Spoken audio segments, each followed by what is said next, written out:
Hello, everybody. I think we're live. Yes. Hopefully. Hello. Hopefully. Welcome back to episode 6 of the Turbo Dude podcast, where we talk about dating, romance, relationships, and more. All the good This stuff. is my lovely co-host, one of my very best friends, Aaron Palos. Hello. Yeah, I never know how to introduce you. Aside Well, from I don't know how to leading with, respond to that either. Hello. Yeah. Hi. Guten Morgen. No, it's not morning. Never mind. Sorry. Keep going. Keep going. You got it, Joe. We have a lovely panel of guests yet again today. Yourself with your age, name, age, and profession, starting with Allie. Awesome.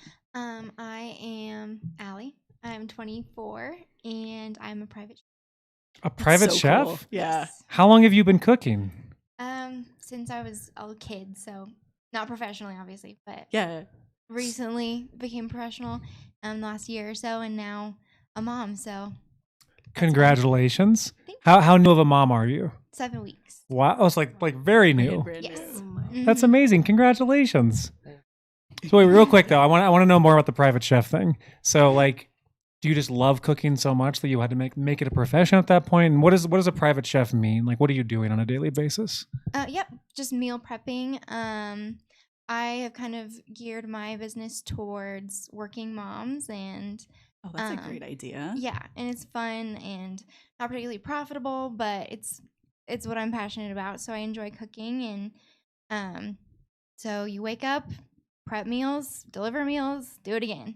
So it's really not super interesting, but it's a lot of work, and it sucks the fun out of cooking to some degree. So we'll see how long that lasts. Yeah. But you still have some passion for it, obviously. Yes. That's good. Mhm. It's hard when you make like the thing you love work. I know how that goes, because it's Yeah. amazing that you get to do that, but it also turns it in. Of course, it turns it into a job, Mhm. and that can Mhm. be hard to balance that. Yeah, sometimes it's fun to do something 5 days a week, but when it's 7 days a week, suddenly it's Yes. not so Like, fun. no. Fair enough. All right, next up. Yeah. Hi, I am Dylan. I'm 25 years old. This is my wife. I'm the husband, the new father. Awesome. Congratulations, sir. And then with her private chef stuff as well, I feel like I cook to enjoy it now more than she does. So I Oh. kind of filled the role. That because you Yeah. can have the freedom to like enjoy Exactly. it. 'Cause I it's don't have not to work. do it every single day. Yeah, that unless makes I sense. want to. Yeah. Got it. My name is Sydney. I'm 20, and I've been traveling right now, so currently unemployed. Oh, what kind of traveling you've been Yeah. doing? I've just been kind of traveling from California, Texas, just kind like of the back big and states. forth. Yeah. California, Do you have Texas. do you have like particular spots in mind? Like, do you have like locations you're looking to go generally, or just kind of like just all over the state? I usually go to Dallas, Texas when I go, and then I go to like Orange County area in California. Oh, very cool. Yeah. Wow. That's awesome. I'm Pandy. I'm an author and a streamer, and I'm 26 years old. Our So wait- first returning guest. Yes. She was on a couple episodes Returning. again, and I'm so grateful you came back. Thank you. So what do you stream normally? I stream video games, so FPS games and MOBAs. What are you streaming right now? What's your main game? Valorant. Oh, Valorant. Oh, very good. And any good at it? Ish. Depends when you're watching. But yes, sometimes. Very cool. So we're going to go back around the table now. We're going to ask your current relationship status and how long that has been the case. So we'll start over at the very end with Allie. Married for 4 years, together for 9. Working on Oh, a divorce. Yeah. Funny. But still doing podcasts together, Yeah. Very cool. And I have this exact same answer because it's my wife's. Yeah. How did you guys initially meet, like all those years ago? We met in high school. Yeah? Yeah. Like had a class together? Or? Sorry, tell the story. Yeah, we had a class together, and we also rode the same bus. I never talked to her, and I backpacked, and cute. she left hers there, and I was kind of like waiting to like, okay, I want to be the second person to like come in and sit next to her, and she came on the bus, grabbed her backpack, and moved, and sat with somebody else. Oh, I how long was did it in like his take you way. to work up the courage to do that in the first place? Yeah, and I had all my friends right behind me the whole time, so Amazing. it just worked out even better. But we made it work in the end. So How did Very you guys cool. like actually start talking? Like who made the actual first move? Well, so go ahead. I was kind of a jerk, and I didn't notice him. So, like probably 3/4 of the way through the school year, Yeah. I saw him in class and was like, "Oh, I think we ride the same bus." So I Like said months hi. into it. Yeah, and he's like, "Yeah, we do." And That's now, awesome. Yeah. And then that was it. Like from then on, like pretty much all together the entire time. Yeah, basically married since. Yeah. Yeah, It's been a pretty lot. much. Oh, that's super Yeah. sweet. I'm curious, who brought up the idea of marriage first between you both? Do you remember? Oh, it's been so many. Honestly, Um, I feel like the only reason we brought up marriage was more to question if we should even do it because we're practically married already. Right. Because you've been together for 5 years when you guys got married, right? 5 years when we got married. Yeah, I feel like people were pressuring me to like who? engage. Just friends, her Yeah. friends, my friends, family. that's what the question everybody asks, right? Is like, "Oh, Are when you you getting married? married?" And it's kind of like, I don't know what would change if we got married. Yeah, But you must have decided that was a good idea eventually, right? Yeah, it felt kind of nice, you know. It's just like a fun thing. It's like a next step to take, Mhm. even if it didn't really change anything. Yeah, It was exactly. Yeah. Well, before we continue, I guess kind of a question for the whole panel. We will get around to everybody else's.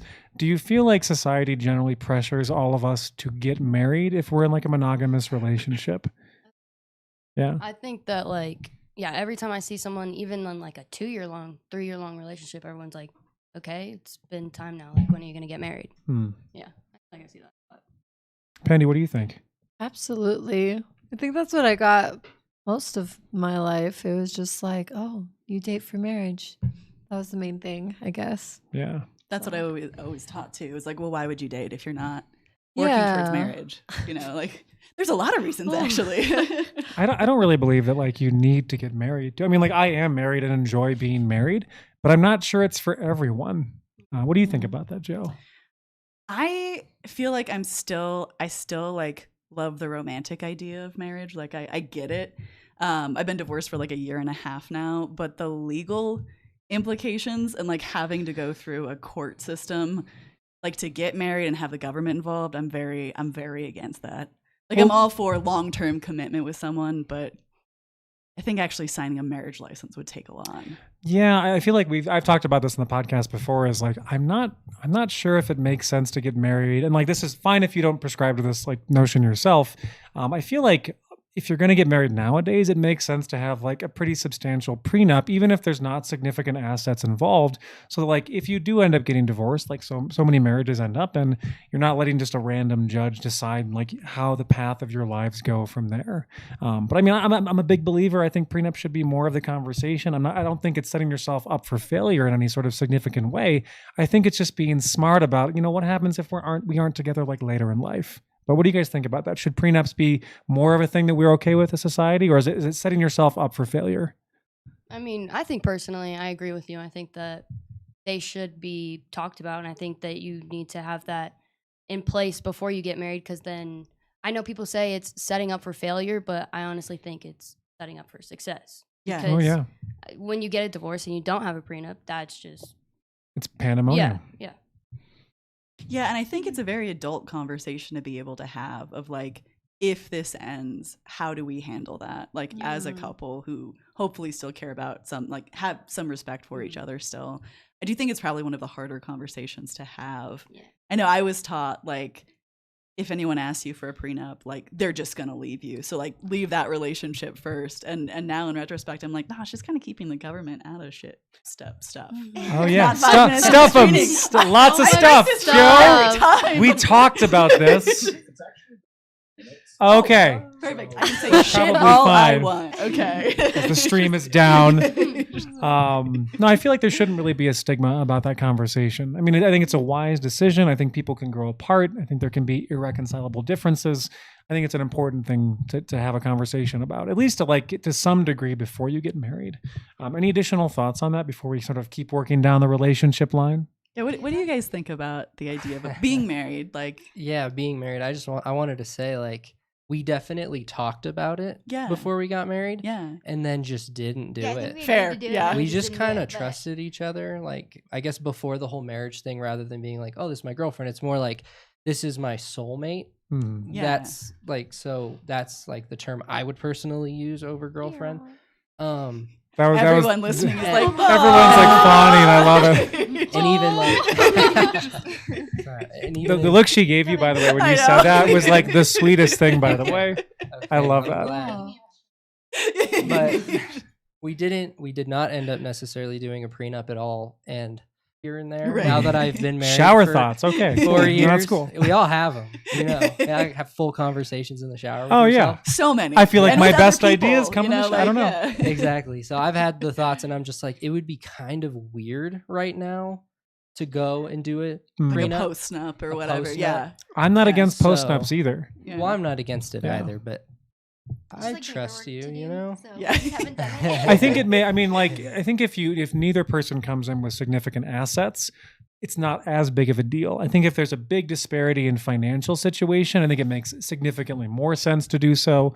Or if, like, if you feel like the weird thing about postnuptial agreements is like you can't do them generally, like by state, unless everything is okay. If it looks like you're trying to do a postnup because you're getting divorced, allow you to do it. You That have to makes be in like a sense. good place, Oh. not looking to divorce, to be able to have it be legally recognized. I hope I'm not incorrect on that, but It's also a weird thing for a court to require. Like, prove that your relationship is good. I Are you just- sure you're fine? Yeah, right, exactly. Like, that's why it's so weird. Like I I've never been divorced, but like talking to a judge where they get to decide exactly how your life path goes financially is weird as fuck. it was the weirdest thing. Yes, Yes. tell us more, Joe. No, I mean, I've talked about it before, but yeah, it's odd having someone you don't know, you have no connection to, who knows nothing about you, your life, or your ex-partner's life, like make decisions that are going to affect both of you forever. Mm. Like, that's just bizarre. It was Yeah. like a weird. It almost felt like a violation of like, no, this was something that was ours. Like, why are you making choices for us? Because we were like in agreement on everything, but we still had to wait for him to be like, yeah,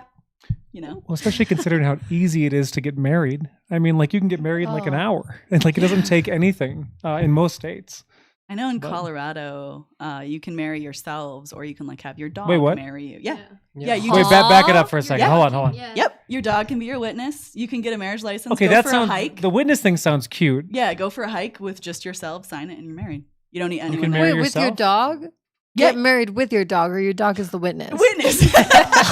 We're talking. I was like, I thought you said you can get married with yourself, or you your can get dog. married with your dog. I was That's what like, said, yeah. Wait, I think I got confused too. sorry. Yeah, hold on. We'll back it up. Sorry, your dog can be a witness. Like no one else has Got to. it. No other human being has to be there for the human I'm relationship. glad we specified there on the back because I was Really? getting confused too. So let's move on. So relationship status for you, Sydney. Yeah, I'm single, and I've been single for about 3 months now. I was 3 just months? in a 3-year-long relationship. Oh, so pretty significant amount of time. Yeah, and then we broke up pretty recently. Got Yeah. it. Okay. So if you don't mind me, feel free to say no to this. But like, what caused the end of your guys' relationship? He kept cheating. Oh, Gross. did you? Like I said, feel free to stop me at any time. Were you in a position where you forgave him for some of the earlier times and it became too much eventually? Yeah, so I forgave him twice, and then I caught him doing it again, and I was like, yeah, Oh, no. man. I didn't actually catch him. I saw on his phone that he was paying it. Oh, I'm sorry. Yeah. Oh. That's super hard. I'm really sorry you had to deal with that. I've dealt with similar situations. It's a rough thing. Yeah. Especially when you've extended someone grace and like forgiveness and you believe in their capability to change, right? Because I think that's something we all want to believe about people. Mm-hmm. And then they still don't. Like, that is rough. Yeah. Let's say you find somebody fantastic in the next, see what What? just happened to our lights? Wait, what which just one went was off? that? I think it was that one. Oh, was it think, that yeah. one? Okay. Oh no, it was that one. Yeah. We have ghost lights. Yeah, we have- everyone in chat right now. You like trying to go back. This is gonna be a great clip later. Yes, it that is. thing has been messing up since we got it. Yeah, I think it's Never mind. possessed. I think it's everything no else is longer good. safe. All right, we're set. Hold on. Oh, so now it's gonna be hard to get back into like a serious conversation. So like let's say you find someone fantastic, but you find out that they cheated on you. Would that be an immediate deal breaker moving forward? Yeah, 100%. So you wouldn't tolerate it to any degree? No. Got it. Yeah, no. Would that also go for like emotional cheating too? This is something we've talked about a little bit previous in the podcast, like where someone is getting something like really deep emotional connection that's maybe romantic, but there's no physical stuff as well. I mean, that's what happened the first time he cheated on me was Okay. emotional. Okay. So that's why it was easier kind of to forgive because it was more of like he was just talking to the person, but they never met up, nothing like that. Got Mhm. it. But yeah, I know in the future, emotionally, physically, I'm not going to tolerate it. Like it's a hard line now. Yeah. Yeah. That makes sense. Let me ask the whole panel here we'll start with physical. Is physical cheating an automatic end to a relationship? But that could be marriage. That could be, a significant, just being together for a number of years. Is it an automatic for everybody else? Would physical cheating be like the end of your relationship, or it would be something that you would work through? I mean, for me, I would have always said, no way. My parents kind of went through that, and I Oh, saw yeah. that as a kid and was like, I will not be putting up with that. But being together for so long, I feel like something, like if you were to cheat, it would be such a different situation than we're in that I don't know, there would have to be more conversation. I don't know if it really would be the deal breaker that I Right. thought Like it would wouldn't just be like you hear it and like done, gone. Mhm. Yeah. Right. Yeah. That makes sense. And I hate that I would even entertain it, but I think I would. I think it gets complicated for a lot of people, Yeah. especially if you have like shared years together. If you spent like 30% of your life with someone or more, I think it's hard to have like a singular event. Not saying that it wouldn't be the right or the wrong choice. Anyone else, you want to weigh in on this, Pandy, too? What was the question? So, like over here, like If, You're like, yeah, if yeah, you were I if feel you that. were in like a committed relationship with someone and they like physically cheated, would that be the immediate end to that relationship for you, or could you find a way to move past that? Ooh. Well, I was married, since we're going down the line. Yeah. We're getting I there. was married. I'm still in the process technically of getting divorced, but Mhm. we filed in the summer. Yeah. But he definitely did cheat. And I Yeah. feel like there is like when you're especially when you're married, because there's so much more involved in so many years. Like I definitely get what they said because we tried to make it work. But I think that I totally get what she's saying now. Like next time it's not even like negotiable. If they do Yeah. once, they're gone. But when you're like married, I feel like there's so much more pressure because everyone is well aware that you guys have committed to each other. Yeah. You've had this wedding, you have vows.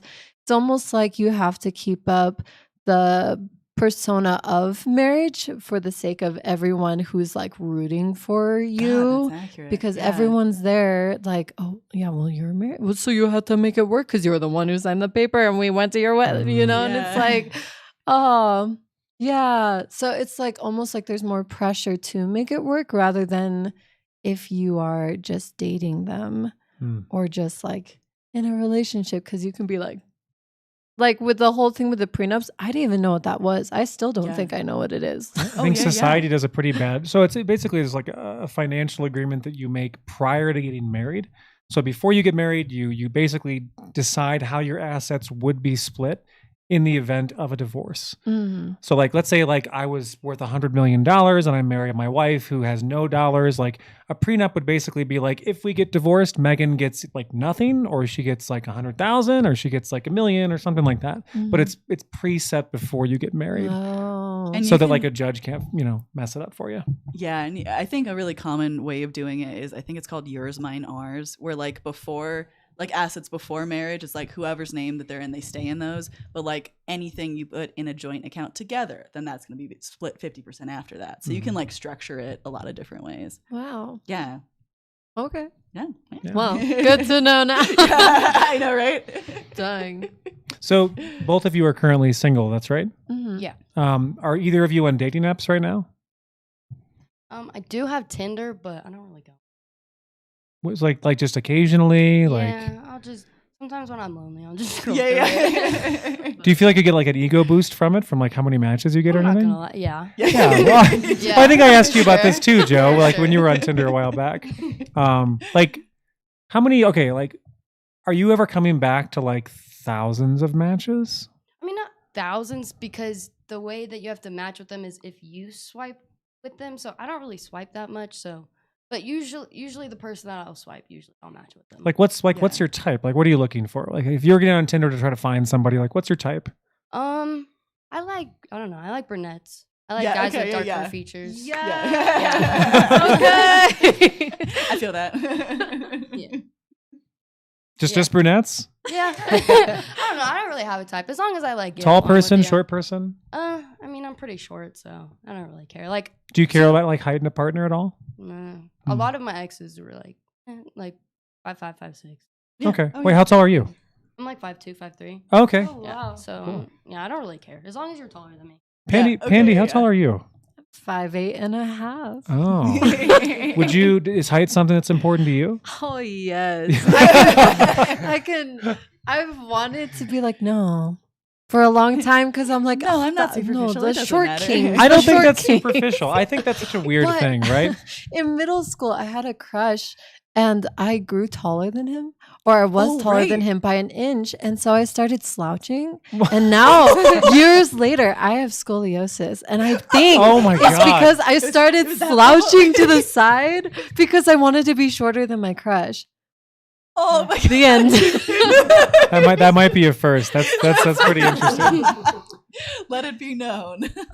So, does your partner have to be taller than you? Yes, they do, because I love wearing wedges. It's Oh, very okay. fancy. Yeah, I feel like this is a okay. common thing that we hear all the time. The heels thing, yeah, heels or wedges. Like, I think yeah. I would agree with her though. Like if I was taller, I would, just like I said, they have to be taller than me. So if I was 5'8", then I would need someone that's. I don't think there's anything wrong with that. Also, I think I hate the idea that that's like a superficial thing. Like I think it's perfectly fine to want someone with a particular physical trait. I don't see a problem with that at all. It's just short guys are like, oh, what do you Short, the mean? short kings. Oh, yeah, all these short kings. Just I wear mean, some platforms, listen, bro. it sucks. Be fine. People do it all the time. Wow, Joe. Joe's like, oh, Wait, how tall are you, Joe? 5'5" Okay. and a half. Is that And a like half. average height Yeah, for that's like a woman? Yeah, it is. This guy's like 5'7". I think it's 5'8". See, like average. I was told for most of my life that I was 6 foot, and then like the last doctor's visit I had, they were like, "You're 5'11" and 3/4," and I was like, "Fuck no, I'm not." Damn it! put Like 6 fudge the down. numbers. I was so unhappy, and I was like, "Why do I even care?" But like, whatever. Where do you think the height thing comes from?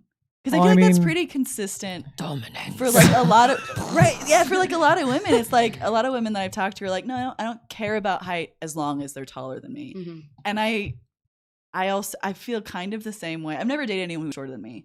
But as long as they like have an inch Would on you? me.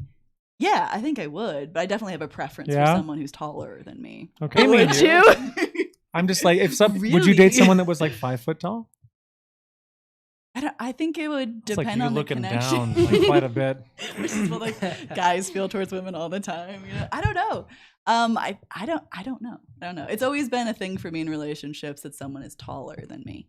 Don't care how tall, but like that. think that's I don't know where that perfectly came fine. from. I think it's the Like- dominance thing. Yeah. Dominance, Yeah. biological protection, whatever. I mean, like, I Yeah, think it all yeah, works. biological protection. Well, I mean, like that's what you hear a lot, right? Like a lot of people will talk about like they want someone that can physically protect them in some way, and height is like a Shield me good. from the wind. From the head up. That would be nice. That's all we are. Yes. It's wind shields. Windbreakers, really jackets. Don't you forget it. Okay, so I've got next question. So for everybody, anyone can jump in on this. The weirdest date you've ever been on. This might be hard for you guys because you probably didn't date a lot beforehand. But like if you have a weird date between each other, feel free. But just keep it like very light. So anyone can jump in. Weirdest, like we'll say first date, second date, whatever. Weird date you've been on. I'm curious, have you guys been on a weird double date? Ooh. Like Oh, where that's one a of you great question, didn't Candy. one of you didn't like the other person, but you're like, I have to hang out with them. Oh, we've been on lots of those, unfortunately. Tell us. Or I was just gonna say we've been on a couple dates with a couple that are friends of ours, but they consistently fight the whole Oh, time. no. Like in public, like at a restaurant. And then they kind of like put us in the middle of it, where it's like, Oh That's Lord. terrible. yeah, What do they fight about? like nothing. Yeah, that Just makes the sense. normal marriage. I Like, get that's- it. you can feel the tension building, and Yeah. you're like, "Oh shit, we're sitting here." Yeah. You Yeah. didn't take out the trash. Yeah, yeah. I don't know. Oh, I don't like know. your tone when you said that. It's like, Uh-huh. okay. Oh, I think I've said that before too. Yeah. I feel like I'm always arguing about nothing whenever I get into a conversation like that with my wife. That's a good sign, right? If there's like nothing real to fight about, I think. Yeah, you would hope so, Yeah. right? Any weird dates for you two? There had to be at least one. I know you told us a really crazy story last time about somebody. Well, it wasn't really The a date. concert Somebody like one. left you at a concert. Oh. Yeah, but Yes. yeah, but we don't have Sydney. No, I'm trying to think. Not to put you on the spot or anything. Yeah, I don't know. I but- don't really think I've been on like weird dates. It was just like Well, like what's a typical like? So how many times a month? Or I not- haven't not been even on a little any bit. dates. Yeah. no. yeah, Why? yeah. Why do you think Yeah. that is? I don't know. I'm just trying to keep to myself. Just because like Yeah. I've always been a relationship type person. Fair. I get into a relationship like right after the last one. This is like my first time being like single for a while. Yeah. So yeah, I don't really go on many dates. Hmm. How has that been feeling? Because it's a big switch. Because I was always the same way as well. I was always in long-term relationships. Yeah. And then last year I like took some real breaks from that, and it was interesting. How has that been for you? Honestly, yeah, it's kind of been hard just because Yeah. it was, Halloween and then now it's gonna be like Christmas time. Yeah. So it's a little bit harder. I think if it was like summertime, it'd be a little bit different because I could like go out and do stuff. And Yeah. it's like warmer weather, but now that it's kind of like gloomy out, Oh, I it's a hate little the more cold. sad. Yeah. I hate the cold. Me too. There's a Uh, picture of me from like years ago when I went outside and someone, I forget, I think it was Megan captured me on Yes. film or something in my eyes as I'm coming back inside. I just hate, I mean, like, it's fun to snowboard and shit.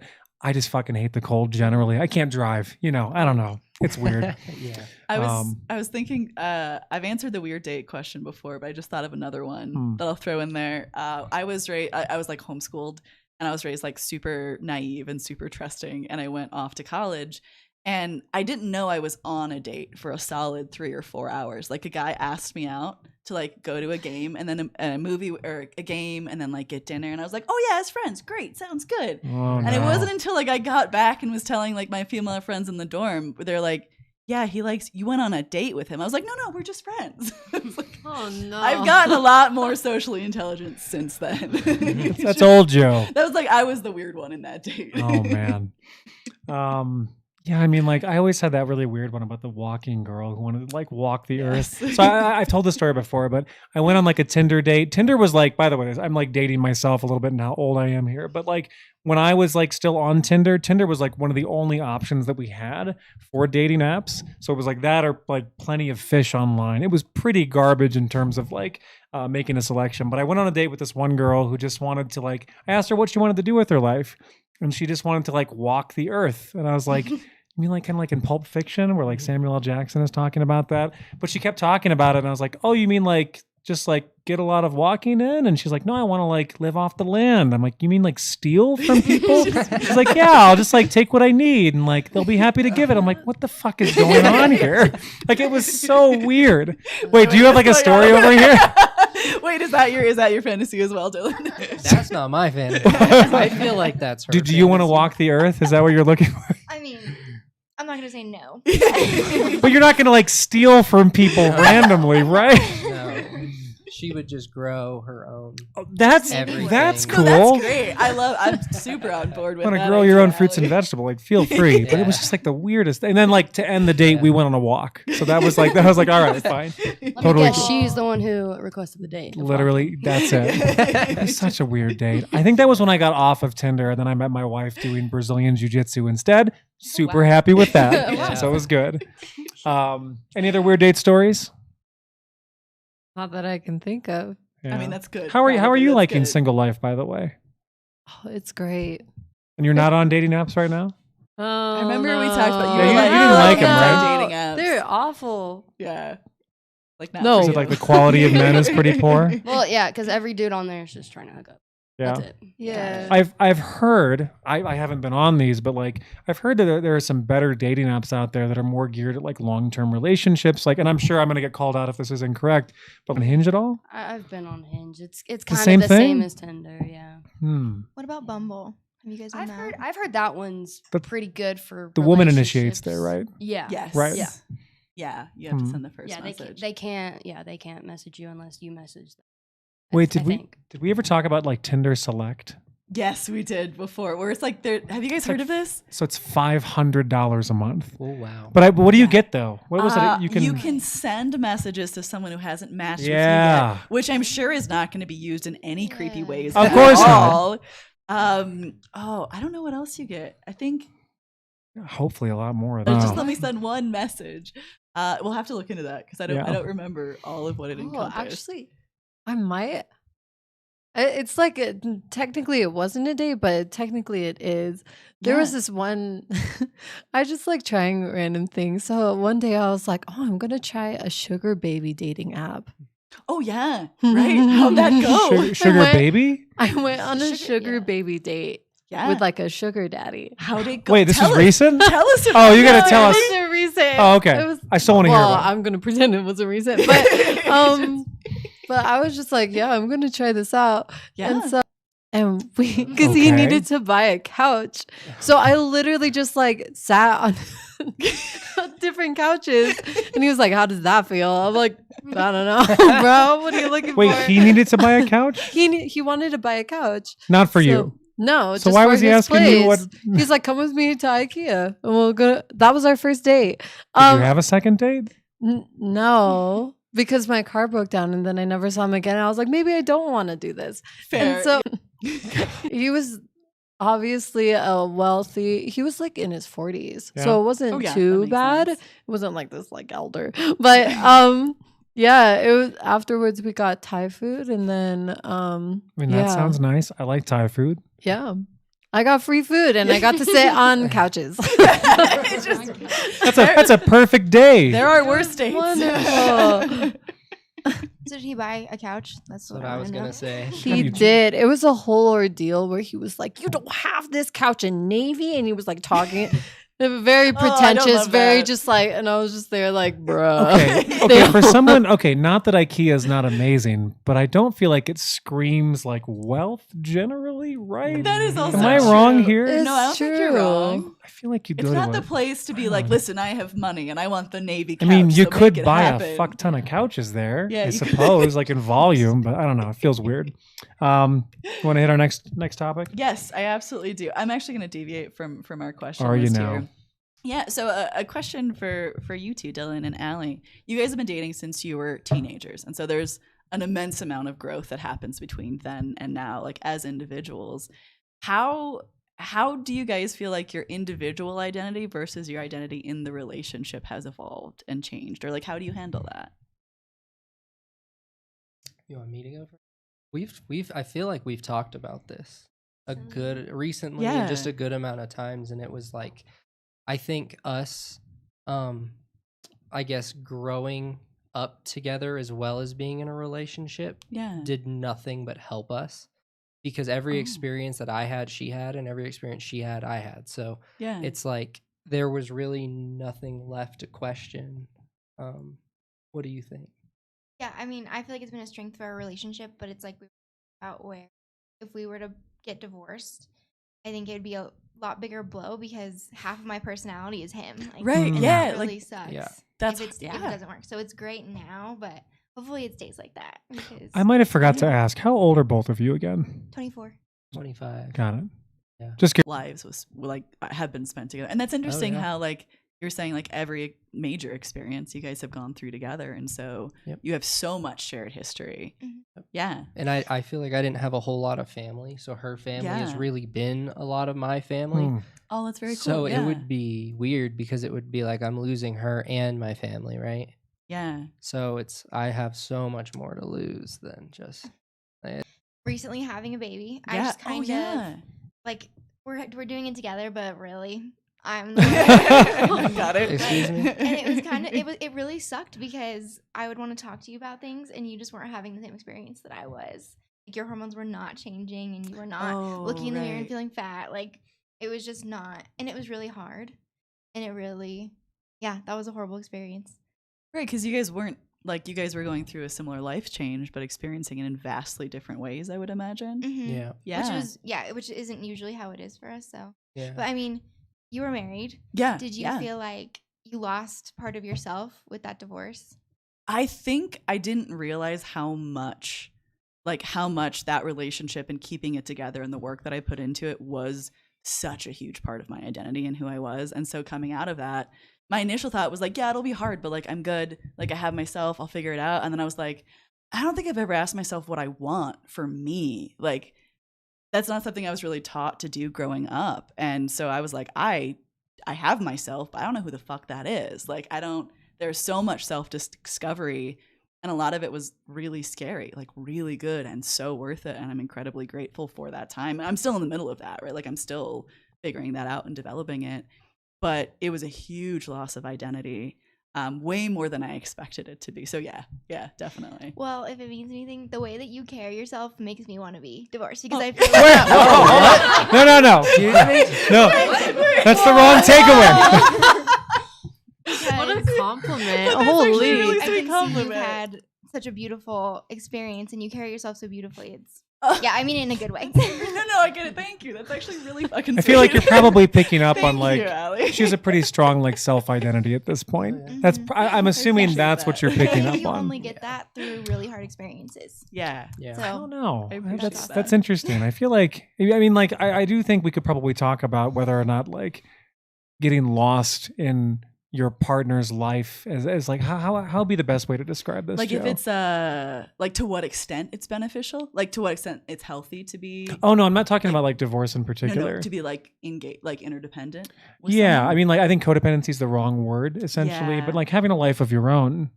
I right. feel Like how do you draw the lines between what your identity is versus the relationship's identity? Yeah, I do feel like, and this is not directed at anyone here, but I feel like it's very easy sometimes in marriage to lose your self-identity to your partner in like how you support them. And like supporting your partner, fan-fucking-tastic. But I feel like some people, their only identity is their marriage or is their relationship. And I think that can be damaging sometimes. Not all the time, but sometimes. What do you guys think about that?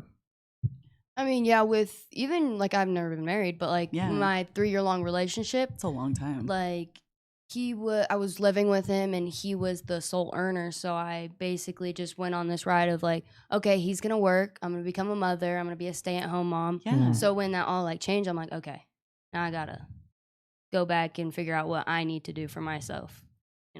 Yeah. So do you feel like you're sort of in that self, like, what do I want for me? Like, what do I want my life to look like kind of stage and like rebuilding that? Yeah, that's what I'm trying to figure out is like Yeah. what I want out of a relationship and then also what I need out of like a career, what I want. Yeah. Yeah.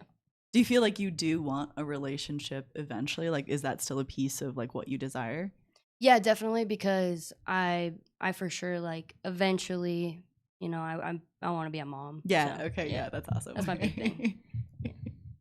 Do you have another question you wanted to ask? I certainly do. Let me go through. the I've got list. some. I've got a whole list here. Actually, why don't you take this one? All right, I'll hold cue the on. next one up.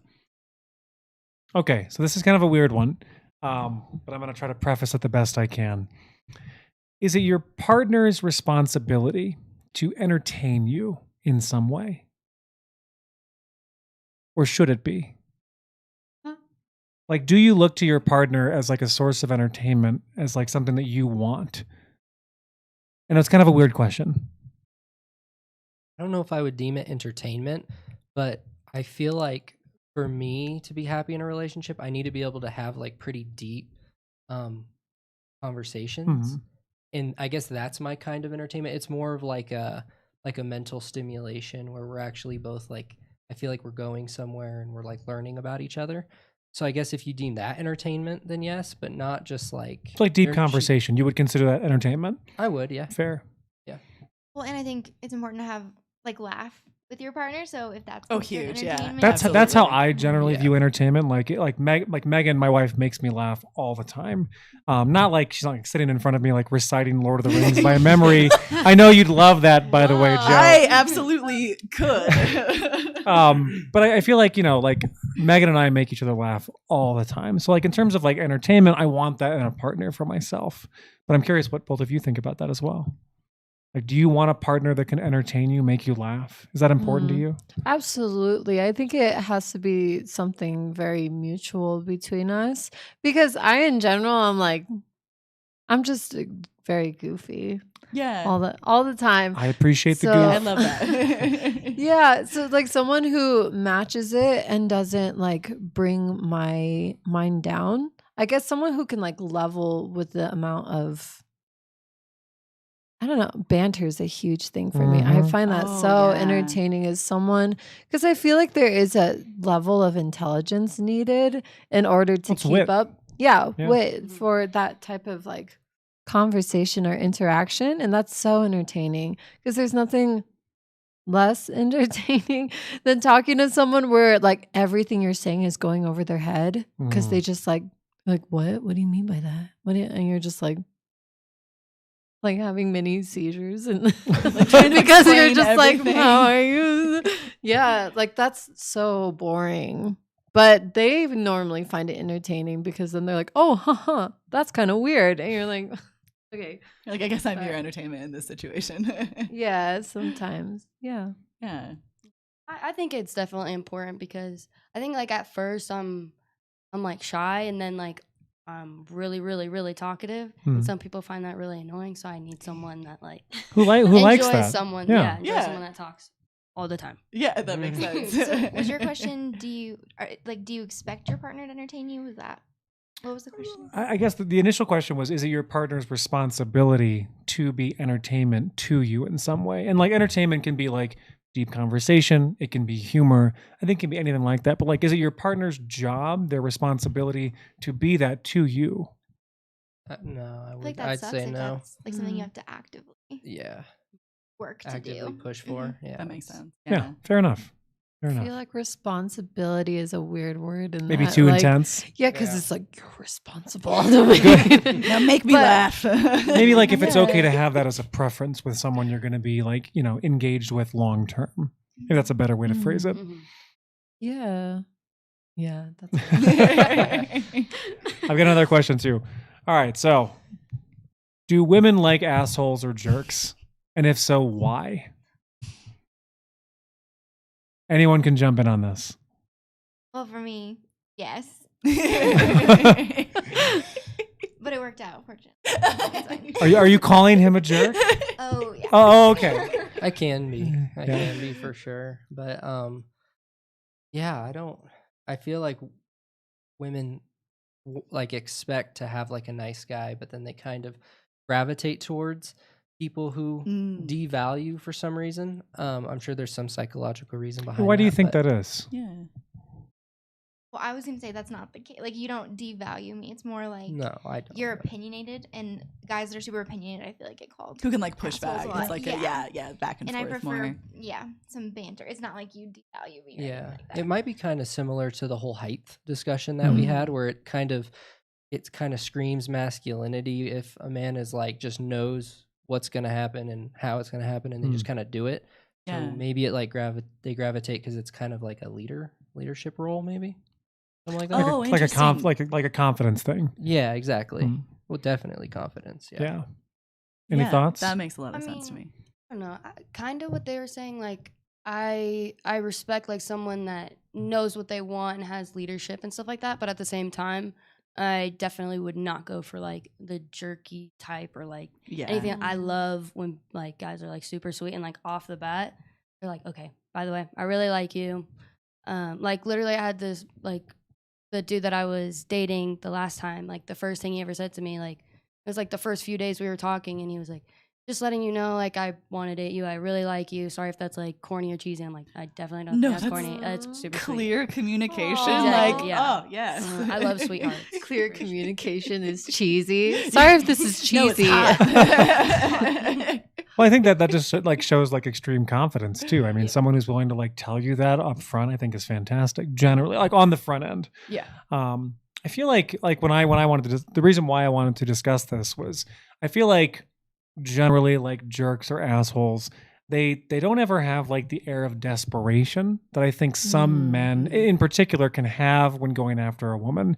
I feel like, and any of the women on the panel, and like feel free to check me on this too, No, Joe. you should speak for all women, Aaron. I'm asking. Are you a woman? Are you a woman? Let's put that on a Can shirt you now. Too. mansplain to us Oh, why we so like assholes?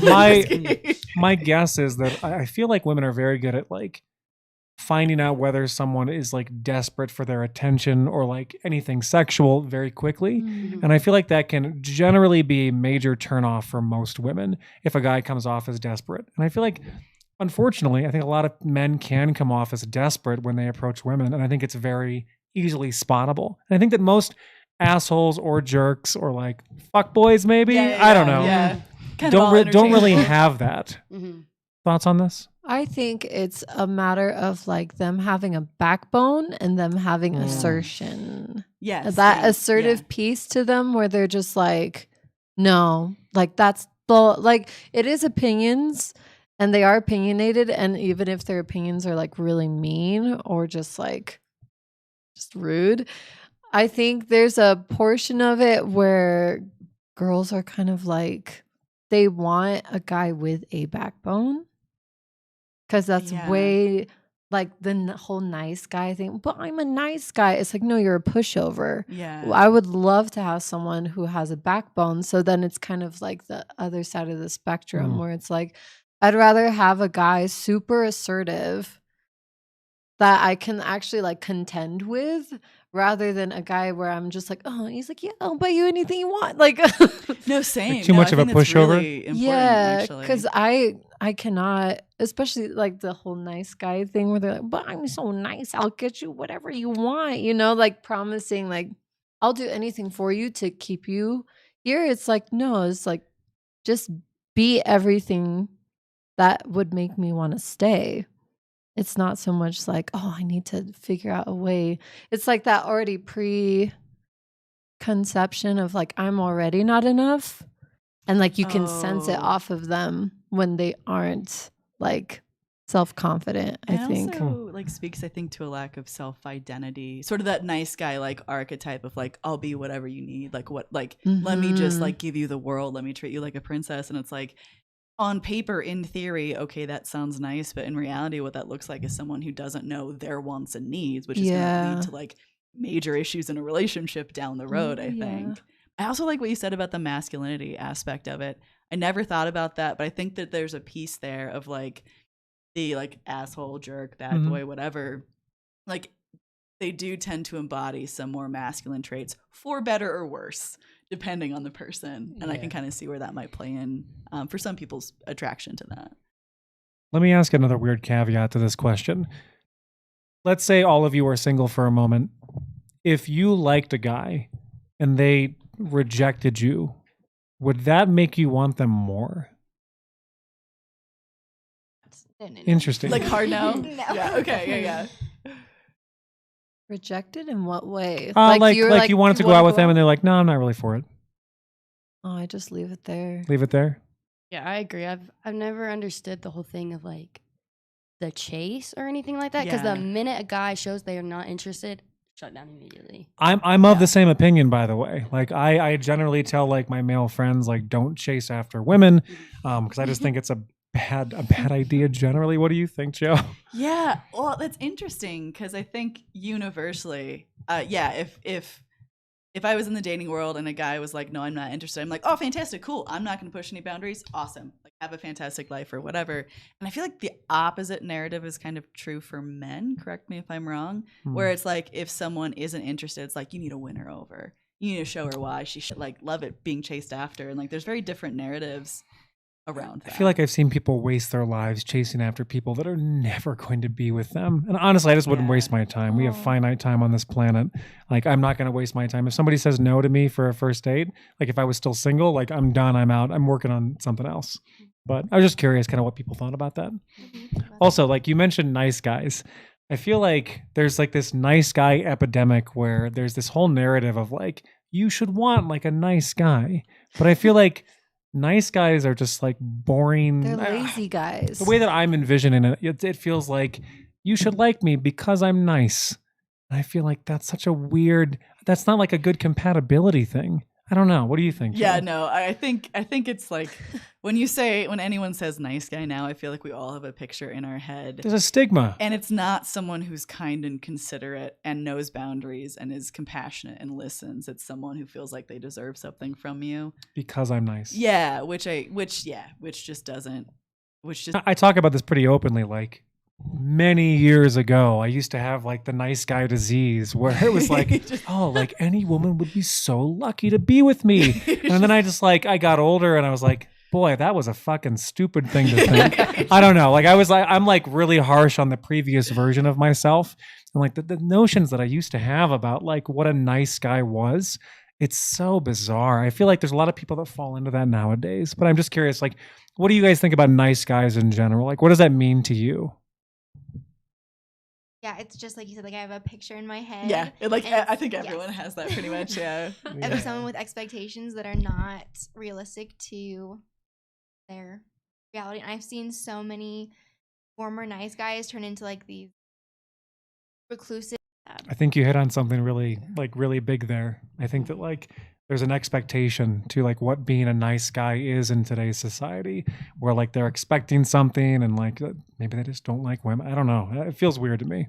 I remember years, like a long time ago, I dated someone who was like just a lovely human being, but they thought that I was like the world. They thought I was the best thing. And I really like got the feeling of like they would do anything for me. Like they would treat me like a princess forever. And they would absolutely not have any self-identity or a backbone or any of the, like, and I was like, I can't do that because of that. Like, it doesn't matter how willing you are to like give of yourself to me if you don't have those personal boundaries for yourself. I think that's where it gets really dangerous. Yeah. Like emotionally for a healthy relationship. I I think mean, self-identity.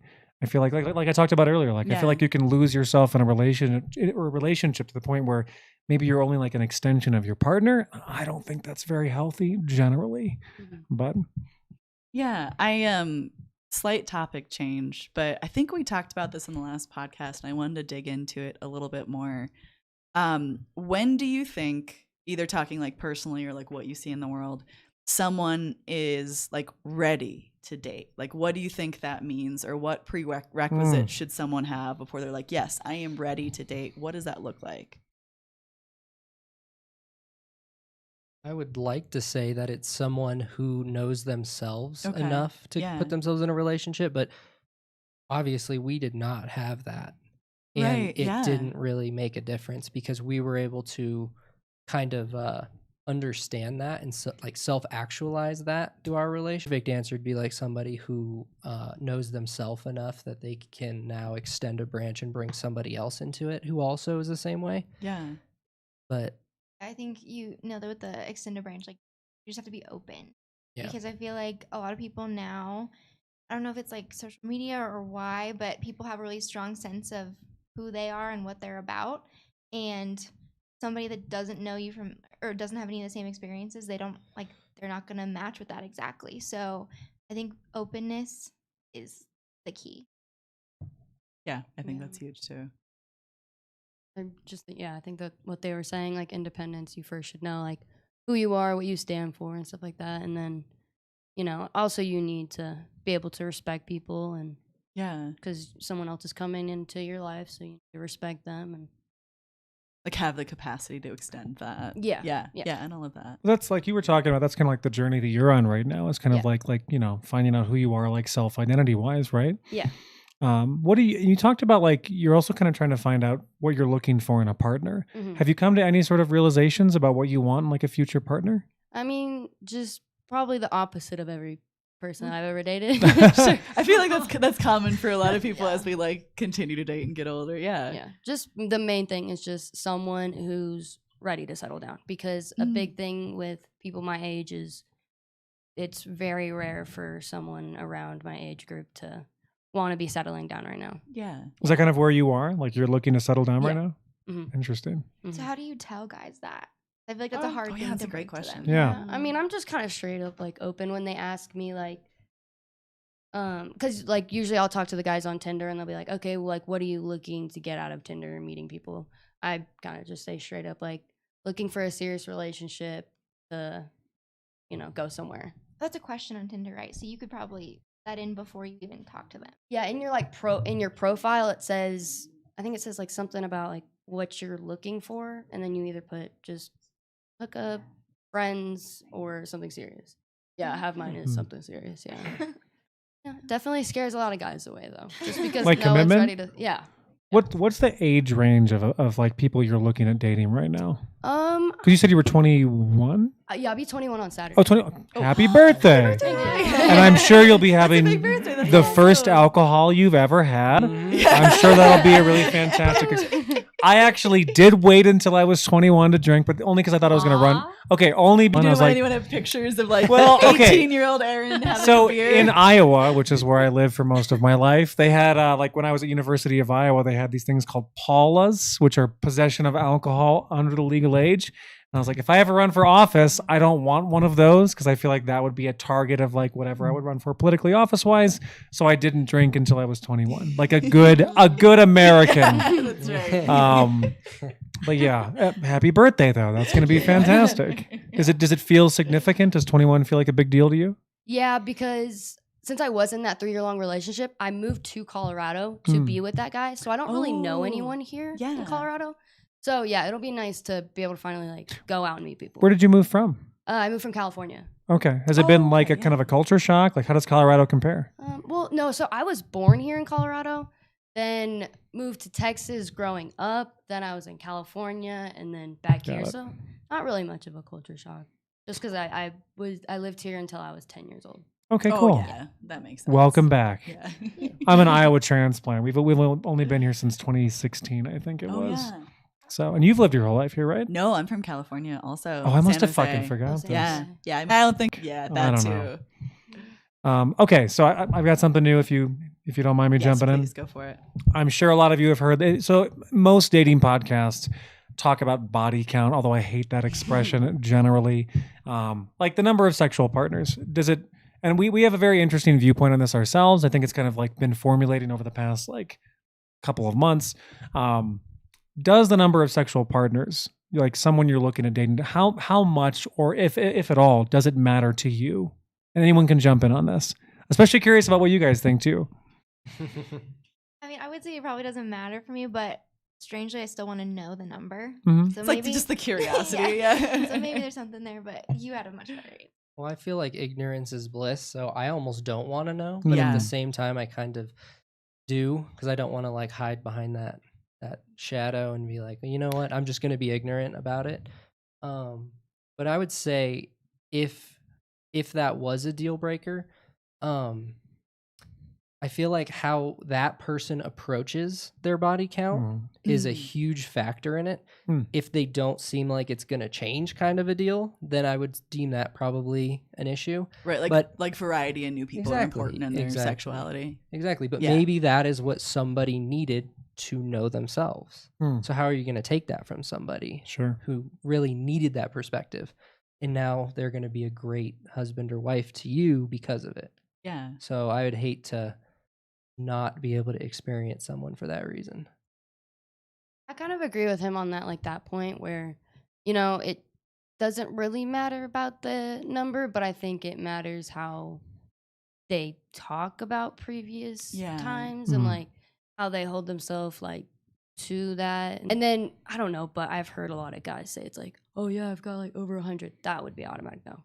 Oh, that's interesting. crazy. That's crazy. Is that over just, 100 is crazy to me. Is it just the volume that would throw you off, or what about that makes you uncomfortable? I think it's because of how the guys talk about it. They're like, oh yeah, I've got like 200 plus. Like it's a conquest. Oh, it's like a cocky thing. That like guys literally try a to, body count. Like, yeah, okay. I feel like this hits more guys than, I mean, like, we looked into the stats on this. Like, generally, men have a higher body count than women do across the board. Yeah. So I think it's not higher. significant, but it's noticeable. Yeah, it's enough. Somewhere in there. What do you think? What do you think, Pandy? Does it matter to you? Should it matter? No. I mean, Okay, let's take an extreme example. If someone came to you and they said, hey, I've been with 200 people, does that bother you? It's not that it bothers me. It's more just like, what? Like, are you still? That's a different kind of thing. That's kind of where it's like, so I think it's similar to what he was saying. It's like, what is the path that you're planning on going on now? Because I'm very focused on like long-term relationship. So it's kind of like, oh, okay. So do you plan on still just like, like how fast are you deeply exploring that right now kind of thing? Yeah. But it's like, so are you planning on getting out of that kind of lifestyle? Because I feel like it reflects a lot more on your lifestyle than, I don't know. It does on your character. I don't know. It does what? I think it reflects more on your lifestyle than like the character of the person. I think you can be a really awesome person and have a lifestyle where it's like, oh, it's just like, we have such a rational panel. I feel like every time I'm like, who's going to like say something that we can like, everyone's so rational. Yes, it matters. Yeah, that's right. Gives your hot takes. So if you don't mind, I'll jump onto this first if that's okay. Oh, sure, go for it. So for me, I think that there's like the body count absolutely matters, but there's more of like a judgment viewpoint where it's like if you have over a certain number, you're somehow like a horrible partner for other people. You can't possibly find a good man or woman if you're above a certain number. I think that's I nonsense. think it's bullshit. What I do think though is that the number of people you've been with speaks to how you value sex as a whole. Like if I've slept with like 50 people, it probably speaks to like sexual variety is something that's important to me. And I think that is like on like a base level, like the number of people you've been with does speak to how you view sex. And I think that trying to match that up to a varying degree with whoever you're looking at being with is probably important to some degree. I don't think it's everything, but I do think it means something. But I think that the way that I differ from a lot of other people in like the dating space is that I'm not looking to judge someone in like you've obviously fucked up your life if you've slept with 100 people. A partner that doesn't have like a very high number in that area, just like it's okay to like be cool with someone that does have a high number. But I do think that matching, like not exactly, but matching the number of like partners to some degree probably is important for matching like sexual value. Like I would find it very hard to believe, not impossible, but hard to believe that somebody with like a body count of 1,000 could match with like a virgin, most likely. But I'm curious if you have a different viewpoint on this, Joe. I do. I disagree Go for with it. you on that Do one. it, Joe. No, I'm just kidding. Our first disagreement. I think As we go to comes split down- screen, like if there's like Darian's a like, I black got bar in you. Yeah. between. No, I disagree. I think it comes down to how you like the value you internally put on sex, like how you view that. I don't think that's necessarily related to numbers at all. I think it can be for people. I'm trying to figure out if I want to share the story publicly or not. As we mute everybody. Right. Well, I don't think we're that far off on this, Joe. I No. really don't. Well, okay, so mom and dad, stop listening right now if you are. But one of the first relationships that I found myself in was with someone who had like hundreds, and he was like the second person I had ever been with, and there was nothing that was off in how we valued sex. Like it was great communication, great connection. Like I had basically no experience, and he had like been involved in the party scene for years and years, and there was no disconnect based on that, because like I was big on like sex for me is about like a lot of connection, like a lot of presence being there, and it was for him too. So I was like, okay, fantastic. We match on how we view sex and sexuality currently right now. And I think that I don't think that necessarily has any people you've explored things with. I do think that what you said, though, Dylan, about kind of like whatever experiences has brought someone to where they are, and like maybe they needed to explore things, for whatever reason. I think that's really important too. I think people have very different reasons for choosing who they a dozen. A question that I asked before that I'm still mulling on in my own head is, do you guys think casual sex is damaging or a bad thing? No, I super don't. And Okay, yeah. somebody had just actually shared a video with me recently Yeah. where some gentleman was explaining exactly why casual sex for women like ruins them forever. Familiar. And oh god, so old fashioned. But Yeah.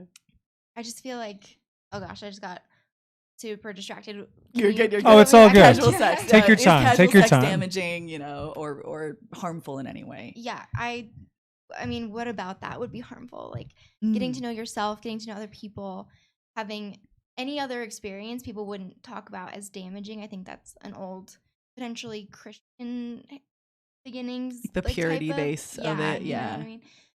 So yeah, super not damaging. Okay. Yeah. What do you think? I don't think it's damaging either. I think some people need the perspective so that they can be happy for the rest of their lives. So it's like Yeah. if that's the perspective that they need, then you just can't really judge somebody for that. Yeah. Yeah, so I don't think there's an issue. I'm sure they try. Yeah. Yeah. Monogamy isn't like the default anymore, I don't think. Where I mean, maybe Yeah, it still is, but a lot it's less branching of- out. Yeah, yeah. where you could still be in a serious relationship and be having casual sex with other people. Yeah. And I don't think there should be any shame around that. I mean, if both people are on the same page, Like that's fine. polyamory? Is that what you're talking about? Yeah. Yeah. Or We have friends that are swingers, and Yeah, they have one of the healthiest relationships that I've ever seen. It's amazing. that's awesome. I was Yeah. very worried about going into that situation because I did not know them. Oh, interesting. Oh, yeah. And they are great people.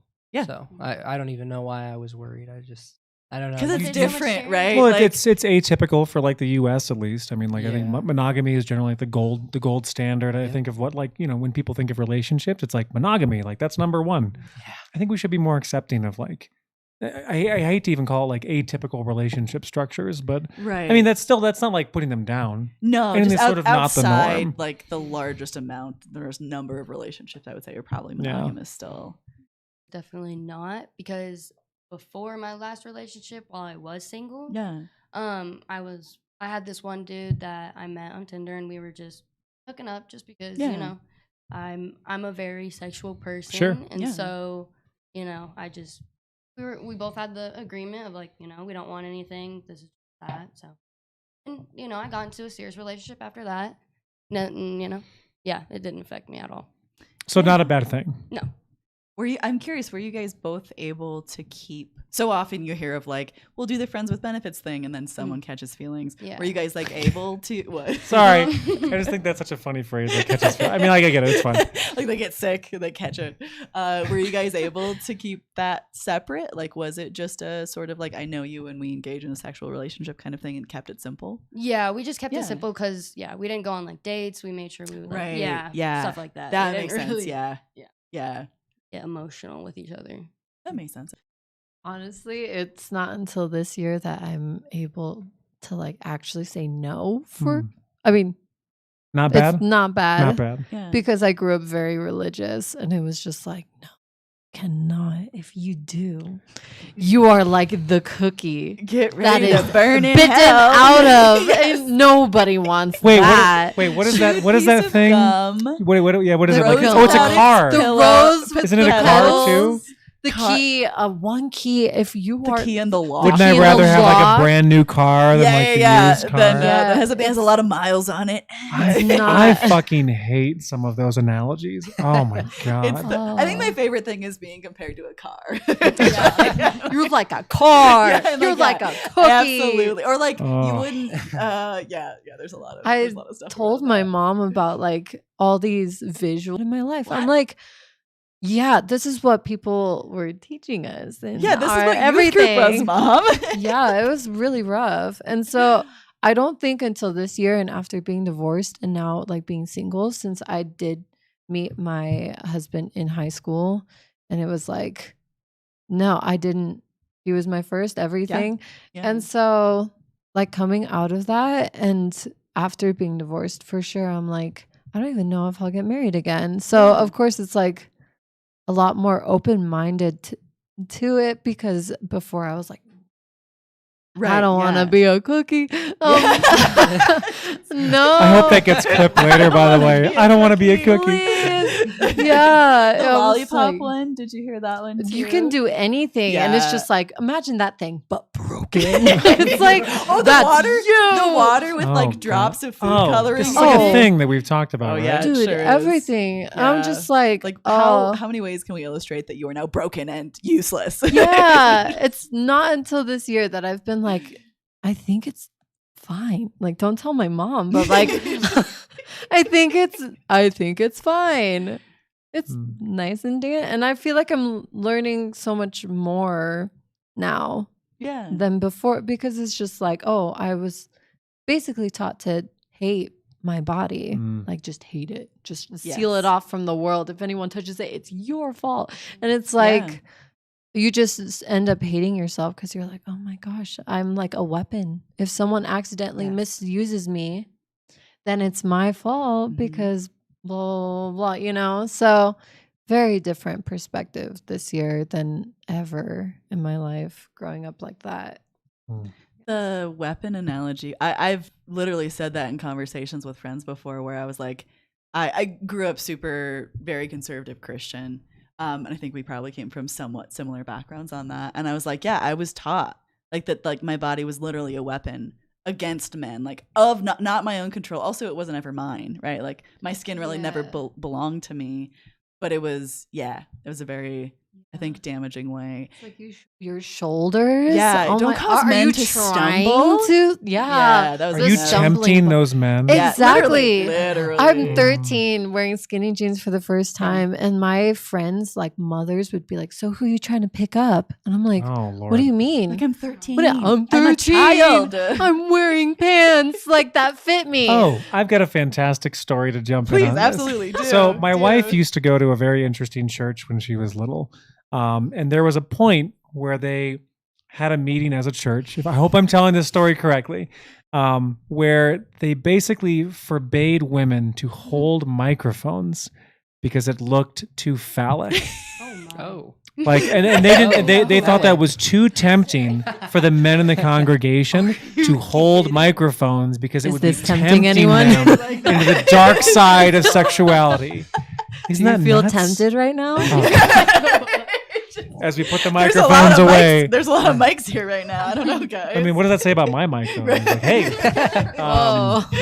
but I feel like that's such a common theme among like you're tempting men, and like it's like you have to like. I mean, you probably know about this more than I would. Like, from feel free to jump in anytime, Joe. Temptress at 10 years old. Yeah, It blows my literally, mind. literally, absolutely. Yeah. It's a wild thing to I talk hope about. that is something that continues to be erased from what young girls are taught, because it will fuck you up. Like, Yeah. You want to jump in with some questions here, Joe? Yes, I do indeed. I'm curious, were either one of you taught any of that, Sydney or Allie, growing up? Like any of that, like purity stuff or like anything that we've been talking about, or did you guys escape that? Yeah, I'm shaking like because we're talking Okay, about it. And yeah. It's If it's uncomfortable, you don't have to at all. By the oh way. no, Of it's course, just yeah. like deep. Obviously, like the Mhm. Yeah. feelings are very deep. But yeah, I definitely came from. Yeah. And the church that I went to, women weren't allowed to talk, so that's where I thought you're going with the microphone. of, Oh like, yeah. women couldn't spoken like shouldn't be seen or heard Yeah. in the church. Really, it was Really? like we were there to be of service, and so it's just like really strange. And being an adult and then having like conversations with him, it's like, oh, you weren't taught that? That's so weird. Yeah. Not Isn't it everybody funny has when that, you yeah. run into people who don't have a reference for that experience and it's like all you knew? Mm-hmm. Yeah.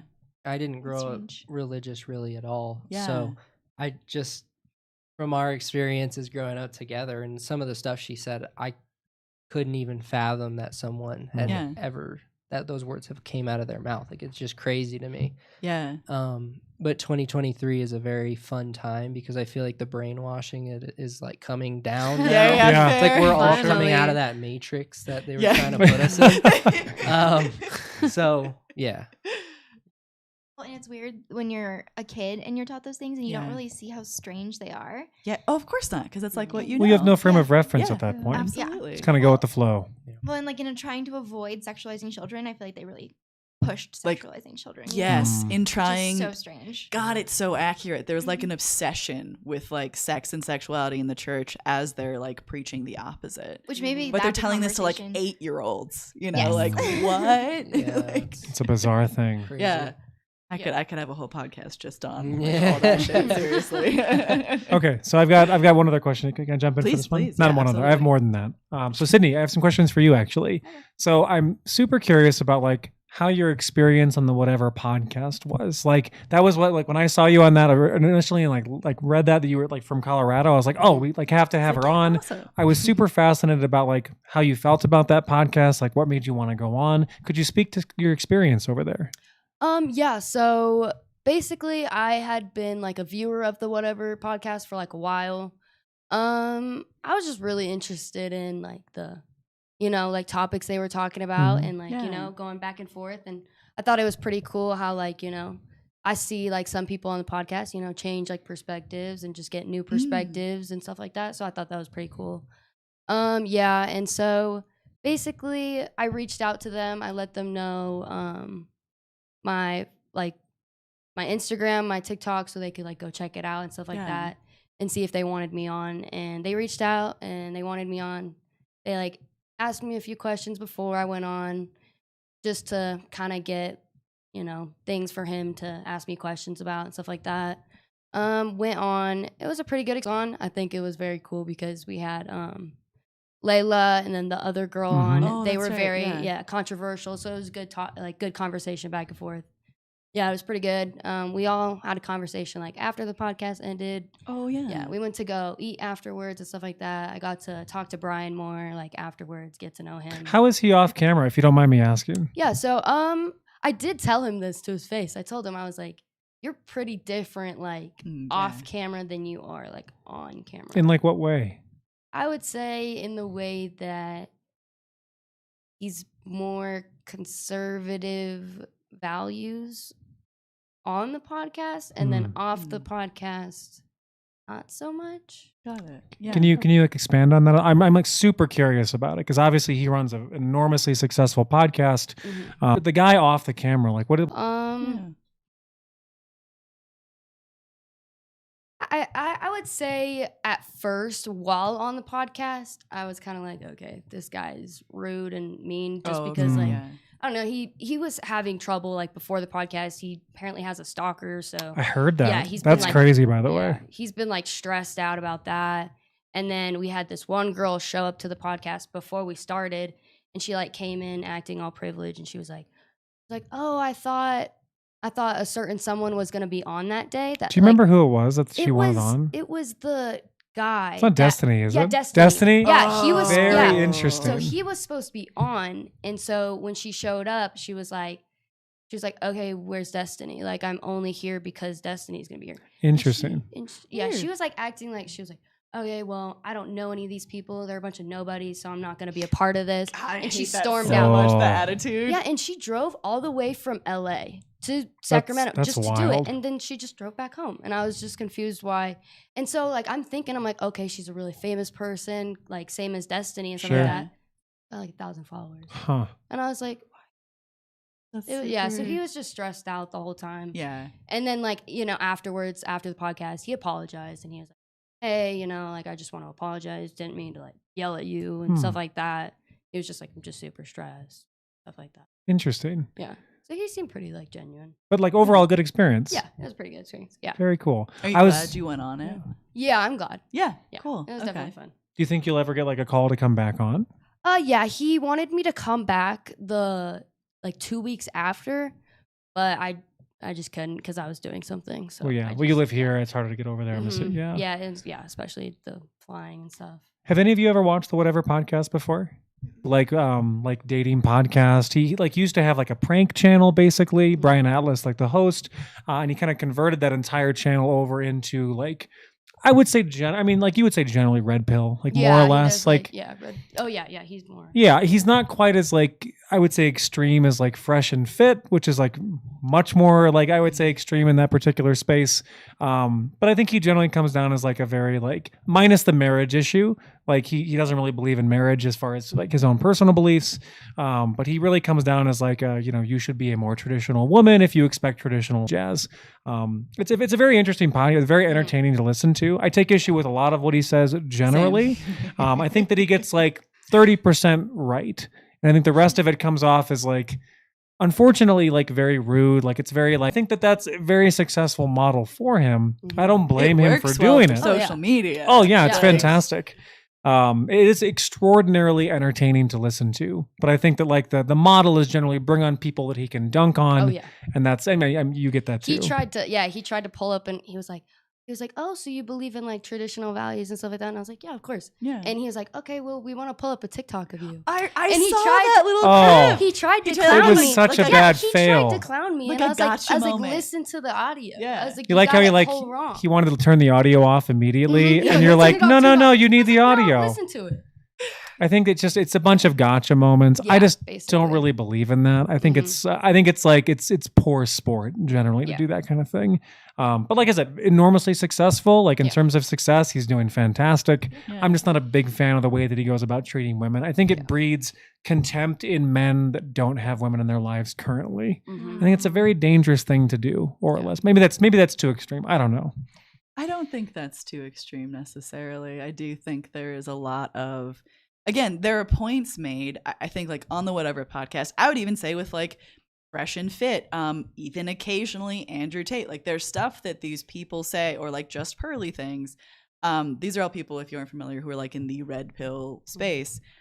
There's like 20 to 30% of things that they say that I'm like, yes, I can get behind that. I can agree with that. You're touching on a real issue in society.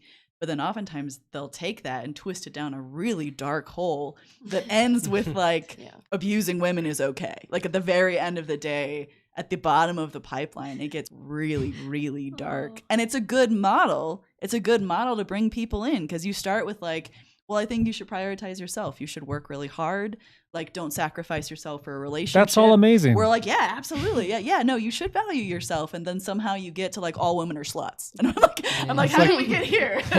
Or like, if you have over a body count of 5, like no good man will ever want you. Like you're and I'm ruined. just like, what the fuck is he talking about? Like that, like that's for all of them too. It really like, it disturbs me how I feel like little they like women.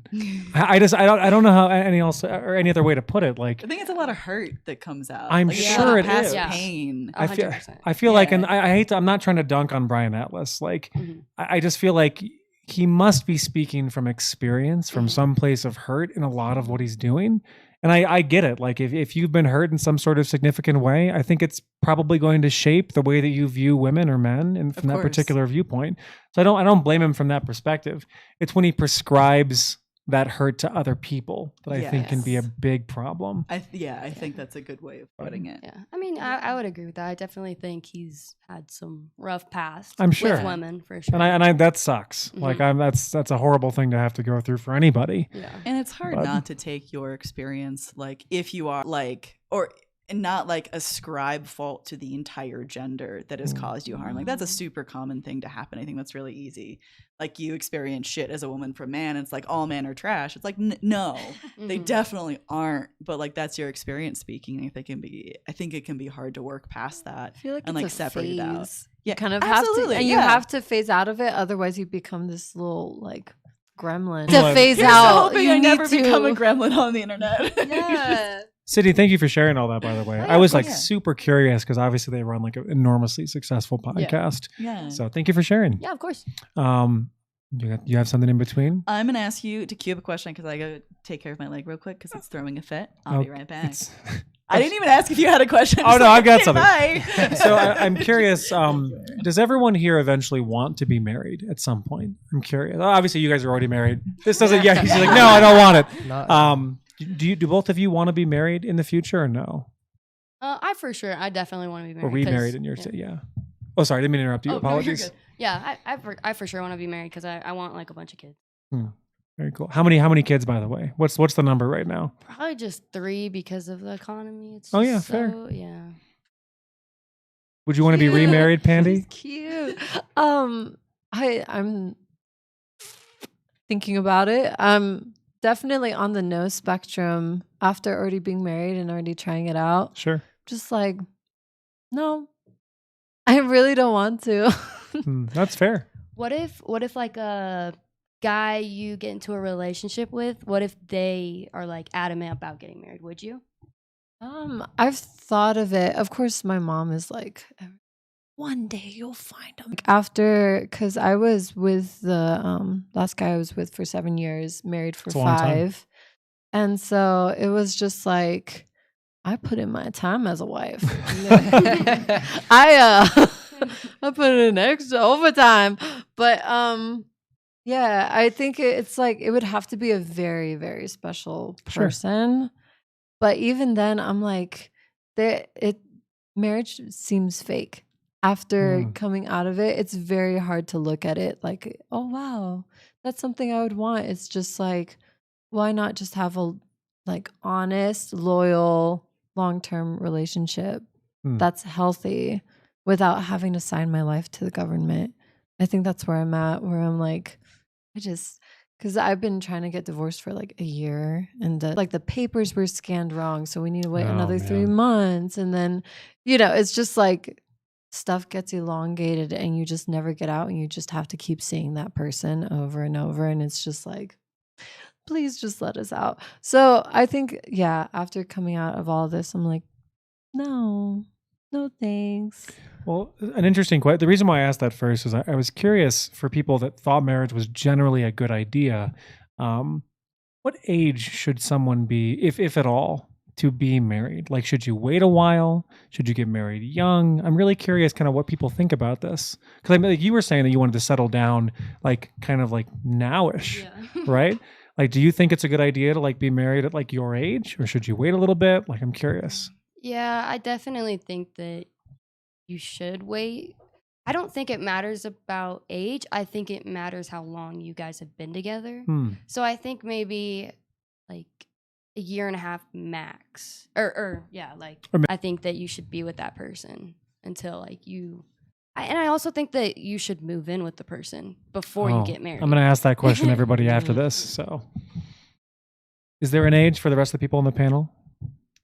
Well, I mean, we have been together for a really long time, and we have been almost married behaving like we were married for most of that time. But we waited intentionally because there was like, I think people were like, you should wait, you're too young.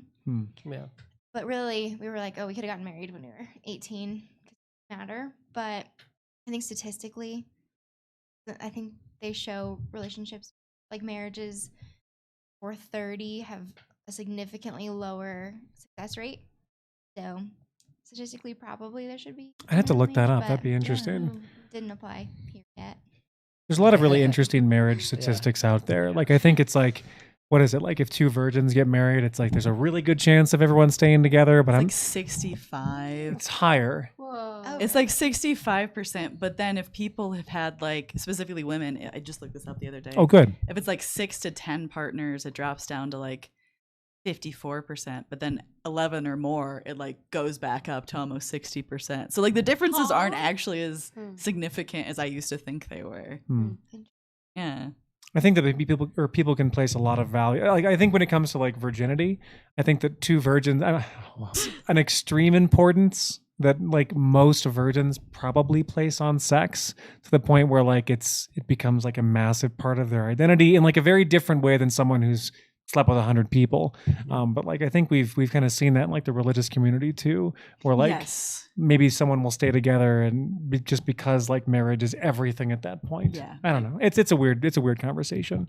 But I was going to ask about moving in together. So should you move in with your partner before you get married? I would say yes, because I guess you don't necessarily know what you do that's super annoying until you bring somebody else into the mix. Yeah, I agree. And then they're going to point out all of those things that you wouldn't have known otherwise. But I would say yes. I wouldn't say it has to be that way all the time, but I feel like it's a good rule of thumb to live together for a little while. But obviously, religion probably doesn't want me to say that. So but that's what They'll I come believe. for you. Yeah.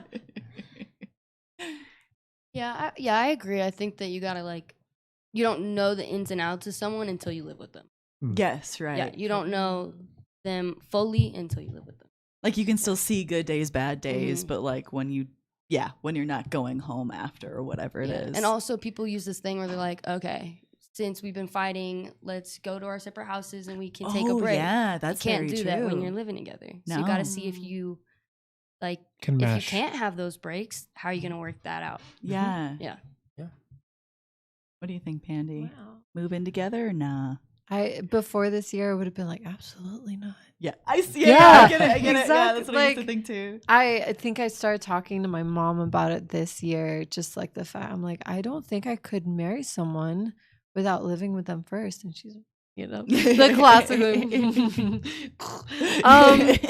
I was like, no, serious stuff, Yeah, because I had to deal with some really crazy stuff with some men that I've like not even dated, like just men in general, but just like especially with my ex-husband, it was like there were so many things that there's just so much that you don't know until it's like their guard is down. Because even if you see them around your friends or at church or around their family, around your family, it's like those are completely different people than the person just like chilling in the room with you. Yeah. So I think, after my last relationship, for sure, I'm like, people should move in with the person that they're with, for sure. And something you said, Sydney, about like you know, if you're dating and upset with each other, it might be like, okay, let's talk tomorrow or whatever it is, because there's going to be conflict in relationship. I'm curious. I was always taught never go to bed angry. Like that was a big thing that I was told.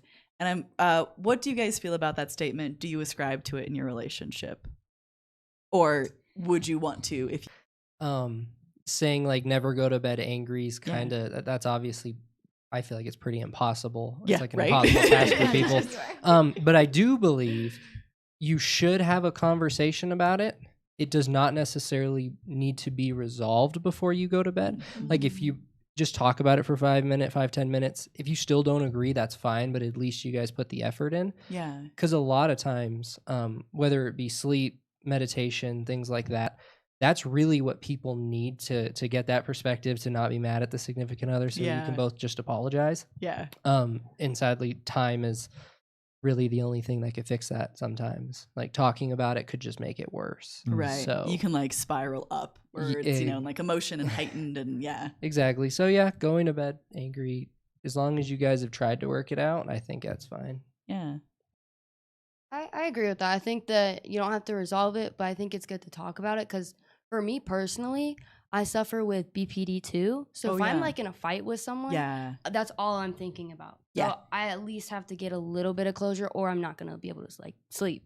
Right. So you need something. Well, it sounds like you probably communicate that pretty well in your relationships too. Yeah. And it was kind of hard for my last relationship, because he was the type where he was like, okay, we need to take like a few hours and then we'll talk about it. I'm like, nope, we're talking about it right now. And he was like, nope, we're not. And I'm like, yeah, we are. Trying to balance that is so difficult. It's difficult Those, like, to mesh. Opposite needs. Yeah. It's hard. Yeah, definitely. Any additional thoughts from either end of the panel? Going to bed angry, yes or no? Well, some friends of ours gave us the opposite advice years ago. Yeah. It was like, if you're angry, go to bed. Yeah. And That's true. I actually think that's sometimes great. It does not work, so it just depends. Do you ever wake up angry? Does anyone ever wake up angry? Yeah. Yes. Yeah, absolutely. I find it so hard to hold a grudge. Like, I feel like with the times that I've gotten like really mad and like, which is not all the time or even that often, I feel like if I do go to sleep, I feel like it's very difficult to wake up upset. But maybe I'm just weird. I don't know. You wake up and you're like, oh, it's a beautiful new day. Yeah, I'm like, what was I mad about? I don't know. Like a goldfish I think brain. you remember when you wake up, right? Like it's not like you wake up and you're like, I don't think that's a real. Like, hi, babe. Oh, wait, fuck you, actually. Oh, shit. wait a second. I've had dreams You have a where note to yourself? there's like, I think if you have a dream where like your significant other does something mean and then you wake up and you're like mad at them, that's happened more often than going to sleep angry and waking up like, it's always like, I had a dream where you threw my dog out the window, bro. And they're like, but I didn't. And you're just like, yeah, but Can't. you did in my brain. yeah, No. you did in my dream. I actually just remembered. Apologize. I actually just remembered that like many years ago, before like when I was dating somebody else, I literally wrote a reminder to myself to be mad the next day. Oh my God. Because I was like, no, you're still fucking pissed about it. This was like fucking years ago, but I was like, I was still like so super petty. mad about it. Pettiness level 100. But like it didn't work. I was like, oh yeah, I don't know. Yeah, crumple that. I just can't do it. I don't know. It's weird. I think it's kind of a male thing to just wake up and you're just not gonna be super angry about it. I think it might have something to do with like hormones. Oh, maybe. Like that. Does your brain just not go 1,000 miles an hour the second you wake up? Mine does not. Does Weird. yours do that? Yeah. You wake up. We're on slow ride over here. Yeah. Well, and How do I sometimes get on that bus conflict's worse. instead? Yeah. Like when we have a conflict, if we do go to bed angry, Yeah. her dreams will reflect that. Oh my god. So Oh, when yeah? she wakes Oh, up in yeah. the morning, it's not the problem from the night before. It's the new Oh problem. no! Oh no! What did I do in the dream? Okay. But it's easier to explain that away Oh. than the thing the I night did. before. I did have a previous partner, like get really mad at me. She was fucking It's pissed. It's a real thing. Oh yeah. Not I was like, but I didn't do anything. Like it was so wild. When did you have your dream? When Like was this it? week. It was like 2 days ago. What did you do in the dream, Yesterday. man? I did exactly that. I Oh. think she said I slept with somebody, even though I told her I didn't, and she found out now. so you're a cheater and a Like, liar. exactly. You lying cheater. Well, then on That's top of that, amazing. he woke up totally fine, and I woke Yeah. up angry. So Oh, strike oh, oh, yes. three. Strike three. I think it takes a second to be like, no, it's just a dream. God, don't be an idiot. It's hard. Okay, so new question for the panel. Should you or do you cry in front of your partner? Never. Stone cold. No feeling. Is it okay to do that? And this is maybe more for you in particular, because I think, or like it's more of like a weird thing for guys. Yeah. Growing up through my childhood, I was told my dad would always say that he does not like crybabies. That was his words. I feel like that's a common So thing. like I feel like I almost had like no emotions when it came to that, from like the age of like 8 to like almost probably 16, 17 years old. Yeah. My parents have been divorced forever, so, and they're just very different people. But yeah, I feel like I just like didn't have emotions for the longest time. So being able to be emotional and be stronger, Yeah. and like sometimes it might sound weird, I wish I could cry when I can't. Oh, Like, sure. I just like can't get it out of Yeah. me, but it's like a necessity, right? Yeah. It's To a be very able to human thing. express that, right? So I mean, I think more men, I think that that's kind of ridiculous. Wait, go ahead. Oh, sorry. I've only seen my dad cry once, and Mm. like I thought it was like awesome because it was like, wow, my dad has emotions. Yeah. And so like I kind of like told him, I was like, oh, I've never like seen you cry before, and he was like, oh, you know, I like try to be strong, and I'm like, I tell him I'm like, you don't have to be, like it's good to like, you know, see you cry because, you know, we all have struggles and stuff like that. So whenever I do get into a relationship, I always make it known to the guy like, hey, like you can always come to me and cry. Like, Yeah. it doesn't, like, I'm never gonna judge you or anything like that. I think it's beautiful that guys are able to show their emotions.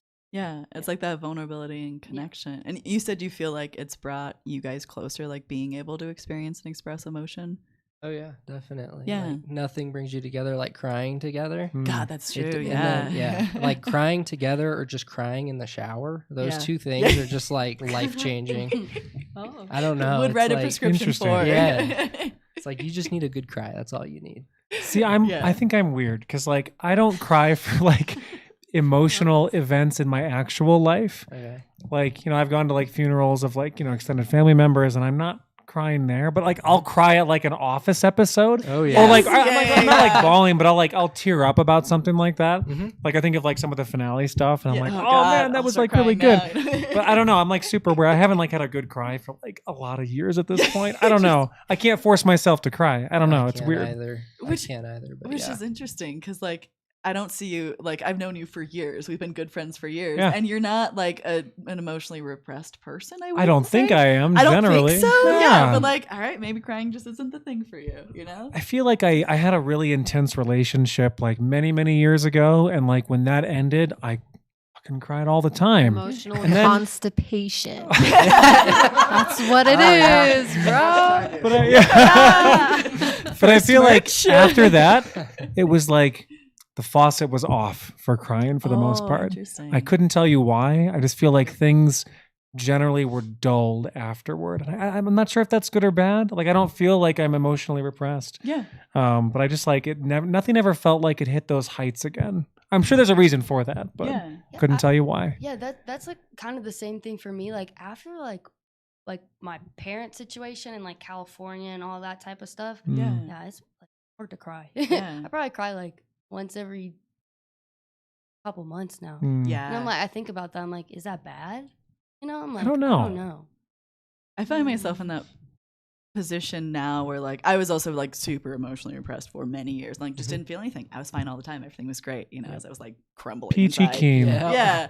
Yeah. And now I'm like actively trying to practice crying more in my life because I know it does good things for me. And like, I don't ever want to be ashamed of at least that emotion. And so I'll be like, it's time to cry.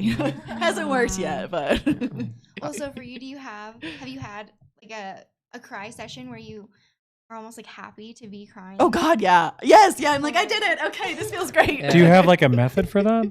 No, just if I get there. Oh wait, no, there are a few things I'll watch. You want to know what I watch when I want to make I'm myself curious, yeah. sob? This is so obscure. There's a horse race. Do you know the horse secretariat? Yeah.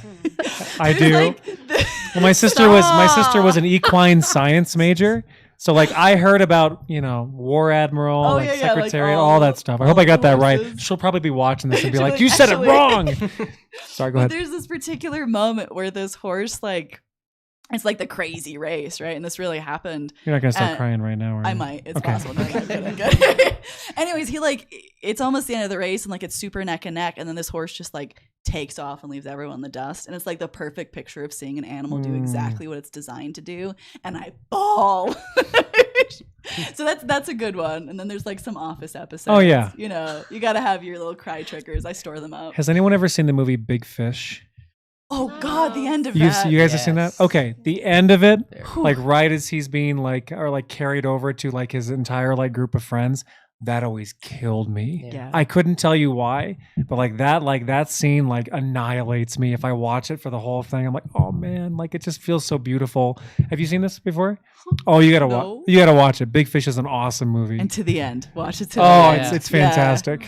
I remember watching that with you and Megan, like That's shortly close. after we became friends. Yeah. You And I hadn't was seen like- it, right? I hadn't seen it. It like And I destroys was you. like choking down tears at the end because like we were all new friends. I didn't want to be bawling on your couch. Oh yeah, it's all good. Yes. Oh, anyway, yeah, we had a buddy of mine on the podcast too. What is that version of like EMDR? Yeah, EMDR. It's Have you guys ever heard amazing. about EMDR? It's like they use like flashing lights. It sounds crazy, but like they use like flashing lights. I think it's flashing lights, right? Yeah, it can be flashing lights. It can also be tactical, Yeah, where yeah. it'll kind of like buzz side to side. But it allows you to like access like repressed emotions. I hope I'm saying this correctly.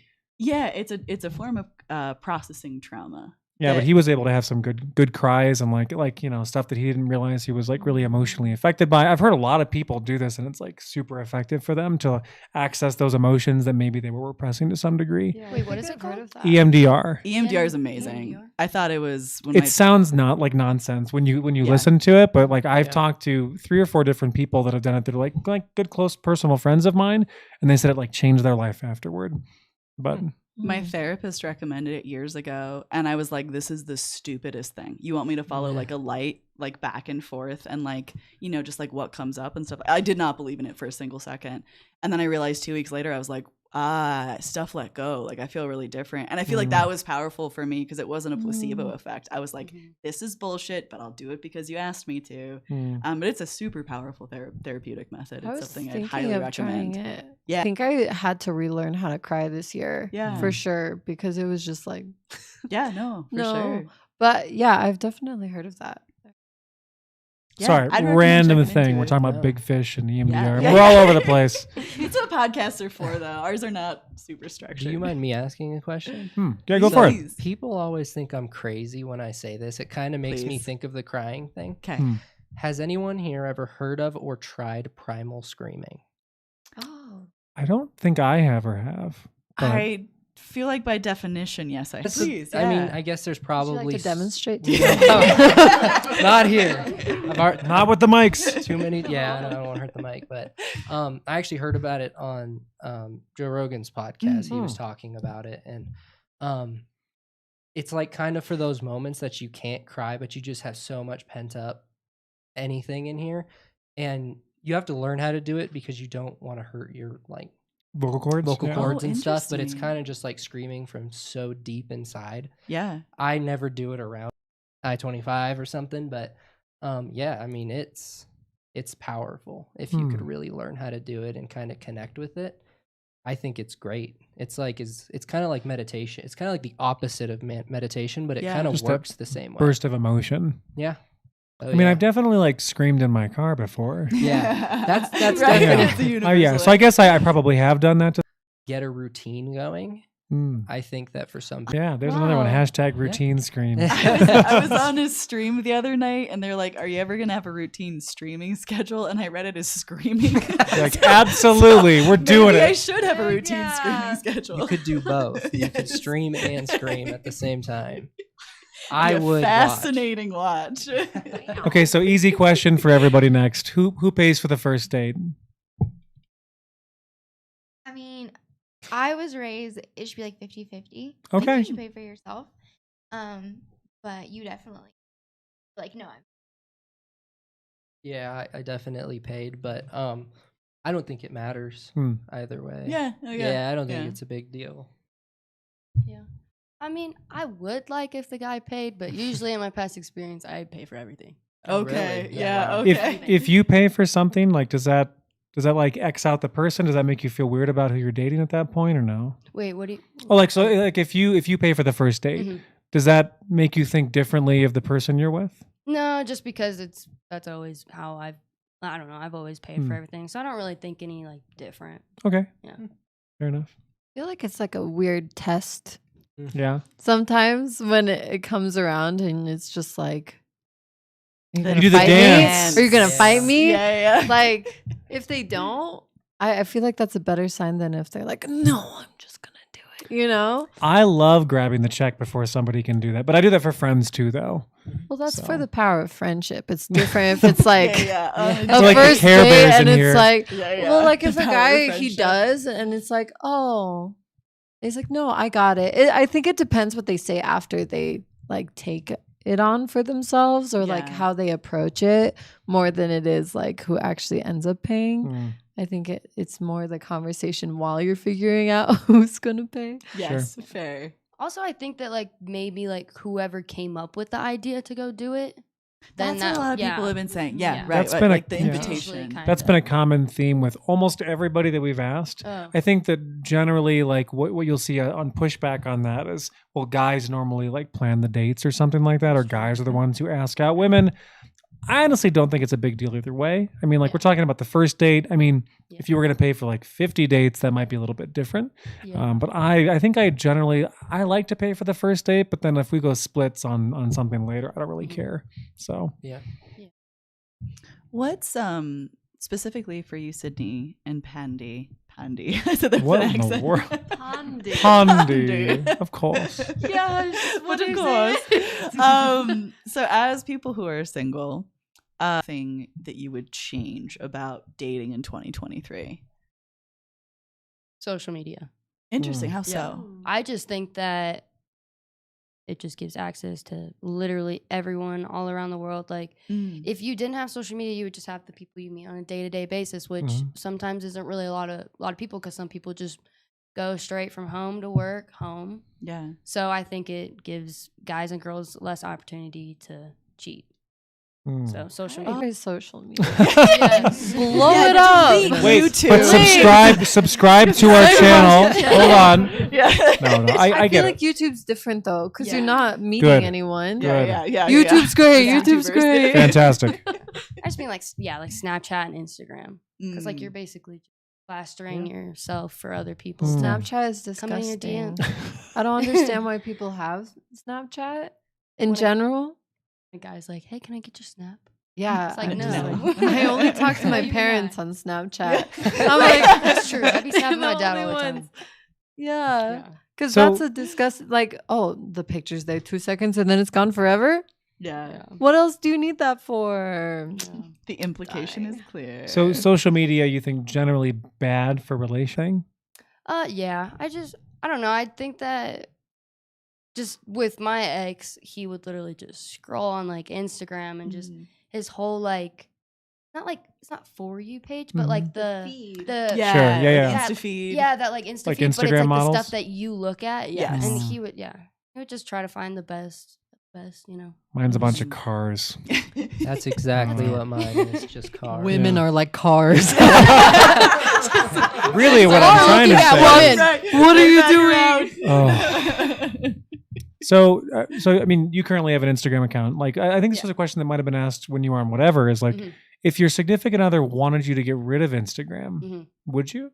Yeah, I would if we were married. If you were married? Yeah. Interesting. I think dating, no, because you never know Hmm. where that's gonna go. But yeah, if you're in a committed, serious relationship and married, then I think that But I think both ends should do it. I don't think Right. that one Fair. can just be like, "Oh, you have to do it." I think both need to. You'd do want some reciprocity there from the other side. it. Yeah. That's fair. Do you see Instagram then as sort of like, how would I say this? Specific to dating in some way if you don't think partners should have it necessarily in a marriage? Yeah, I mean, That is mostly what I see like social media as. I mean, like, oh, interesting. yeah, I mean, YouTube and stuff like that's different because Yeah. like it's just entertainment stuff to go do while you're bored. But Snapchat and Instagram, I think, is basically like a dating website to me. Oh, Yeah, interesting. in a way, Okay. yeah. I agree with that Huh. so much. I don't know if I would delete my Instagram if That's part of your dating. job too, isn't it? yeah. Yeah. Like it's not even my personal Instagram. So it's one of those things Yeah. where I'm like, once I post, like I used to post a lot more back in the day, but once I would post, I just like stay off of it Yeah. unless I check on the like 6 memes from the 3 different people that I Yeah, send. Instagram is my meme dealer. I have Yeah. like 2 or 3. They have some Oh, great yeah. stuff on Yeah. there. See, what Yeah. screws this up for me is like she likes Lord of the Rings so stuff. much. So when I send her stuff on there, then it like I mean like I like Lord of the Rings too, but like the entire thing ends up being Lord of the Rings after I send you like one thing. And I'm like, what the fuck? You're welcome. It takes like 2 days to get back to cars. I'm like, I don't know. Yeah. Oh yeah, go ahead. Oh, sorry. Yeah, I mean No, you're that's good. like the thing that like is kind of hard with saying that social funny videos or Yeah, I'm sending yeah. funny videos to my friends. So like, you know, that's the part that I think, you know, I would miss about deleting social. I don't know. I think overall. Yeah. Yeah. Like, yeah, that's interesting. I've never seen it or used it that way, but I get how like I get that perspective, and if like 2 partners are agreeing to it, awesome. Yeah. Like, sweet. Can you read fantastic. that last comment there? Yeah, this last. Okay, so Tank Taco Side. Agree. It's not social media's fault. It's the partner you pick, date, Dirt balls. dirt balls. Get dirt ball behavior. Wait, is dirt ball? Dirt balls. That was dirt bag. No, Is it th- dirt balls? You've never heard dirt ball? No. It's the same thing. Ball All right, of dirt. I got it. Yeah, I was homeschooled. A bag, okay? a ball. I think I know what he's saying there. I feel like I wouldn't mind if like my wife has her own Instagram account. I mean, she can generally do whatever she wants. I don't really care. I don't know if it's a huge issue for me personally if someone has social media. Yeah. I generally like trust my partner with everything. Yeah. So I feel like I generally feel like in relationships I've always started with like a 100% trust level. Yeah. And if that gets like Mhm. beaten down in some way, I feel like it's very hard to build that back up. Yeah. But I don't think that limiting the experience of someone, like let's say social media, is going to do anything positive for your relationship. I feel like trying to limit someone's experience in the world, whether that's like social media or like, I feel like going out to bars and clubs is something. Not that like, you should be clubbing every night or anything like that, but trying to like stop someone from being in situations where someone might hit on them or send them a DM. I don't know if that really does anything positive for your relationship. If someone was going to cheat on you, I'd rather know about that earlier. I mean, like if my wife ended up cheating on me, like trying to stop her from being in like cheating situations is probably not going to work. Any cheater's gonna find a way to cheat no matter what. I don't think you even can stop if- someone yeah. from doing that. Yeah. And I'd rather know prior than spend 10 years with Right. someone after Yeah. the Then fact. try to like stop them from doing it, Yeah. only to be like 3 more years Yeah, in. I don't kind of know. thing. Yeah. Is that- Yeah, I okay. agree with that. Yeah. But Yeah. I I'm could curious see if there's like other that. perspectives.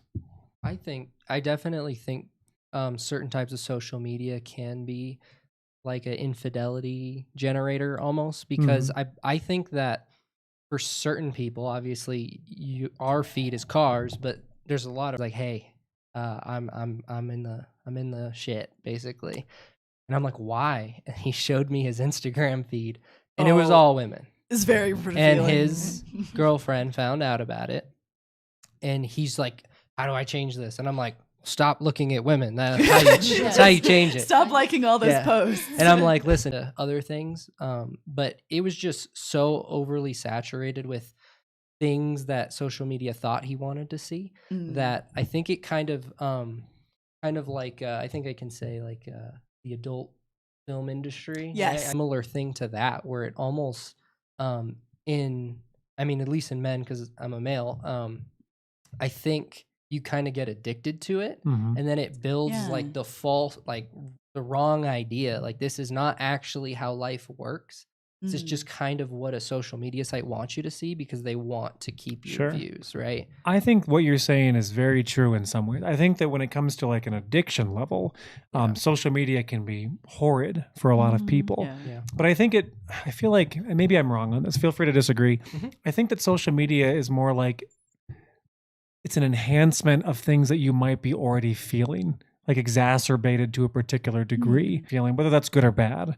Like for me, like I'm very content in my marriage. Like if there were a bunch of like Instagram models on my feed, I don't know if that's doing anything different to me in terms of like making me want different things.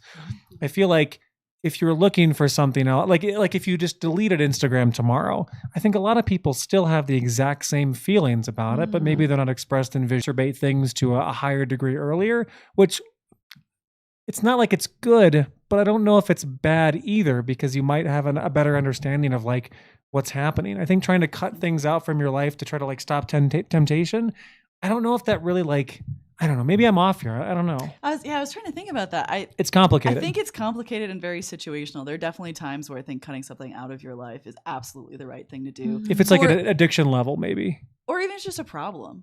Like Well, I yeah. don't know, for like a period of time to like what's going on underneath this or like deal with that kind of stuff. I think that can be appropriate sometimes. I think it's very situational. Yeah. But generally I would agree that like, you know, if you're like, I just lost my train of thought entirely. Oh, that's all good. This will be a great clip later. No idea where I was going with When that. your co-host can't Yeah. remember, You just- whatever.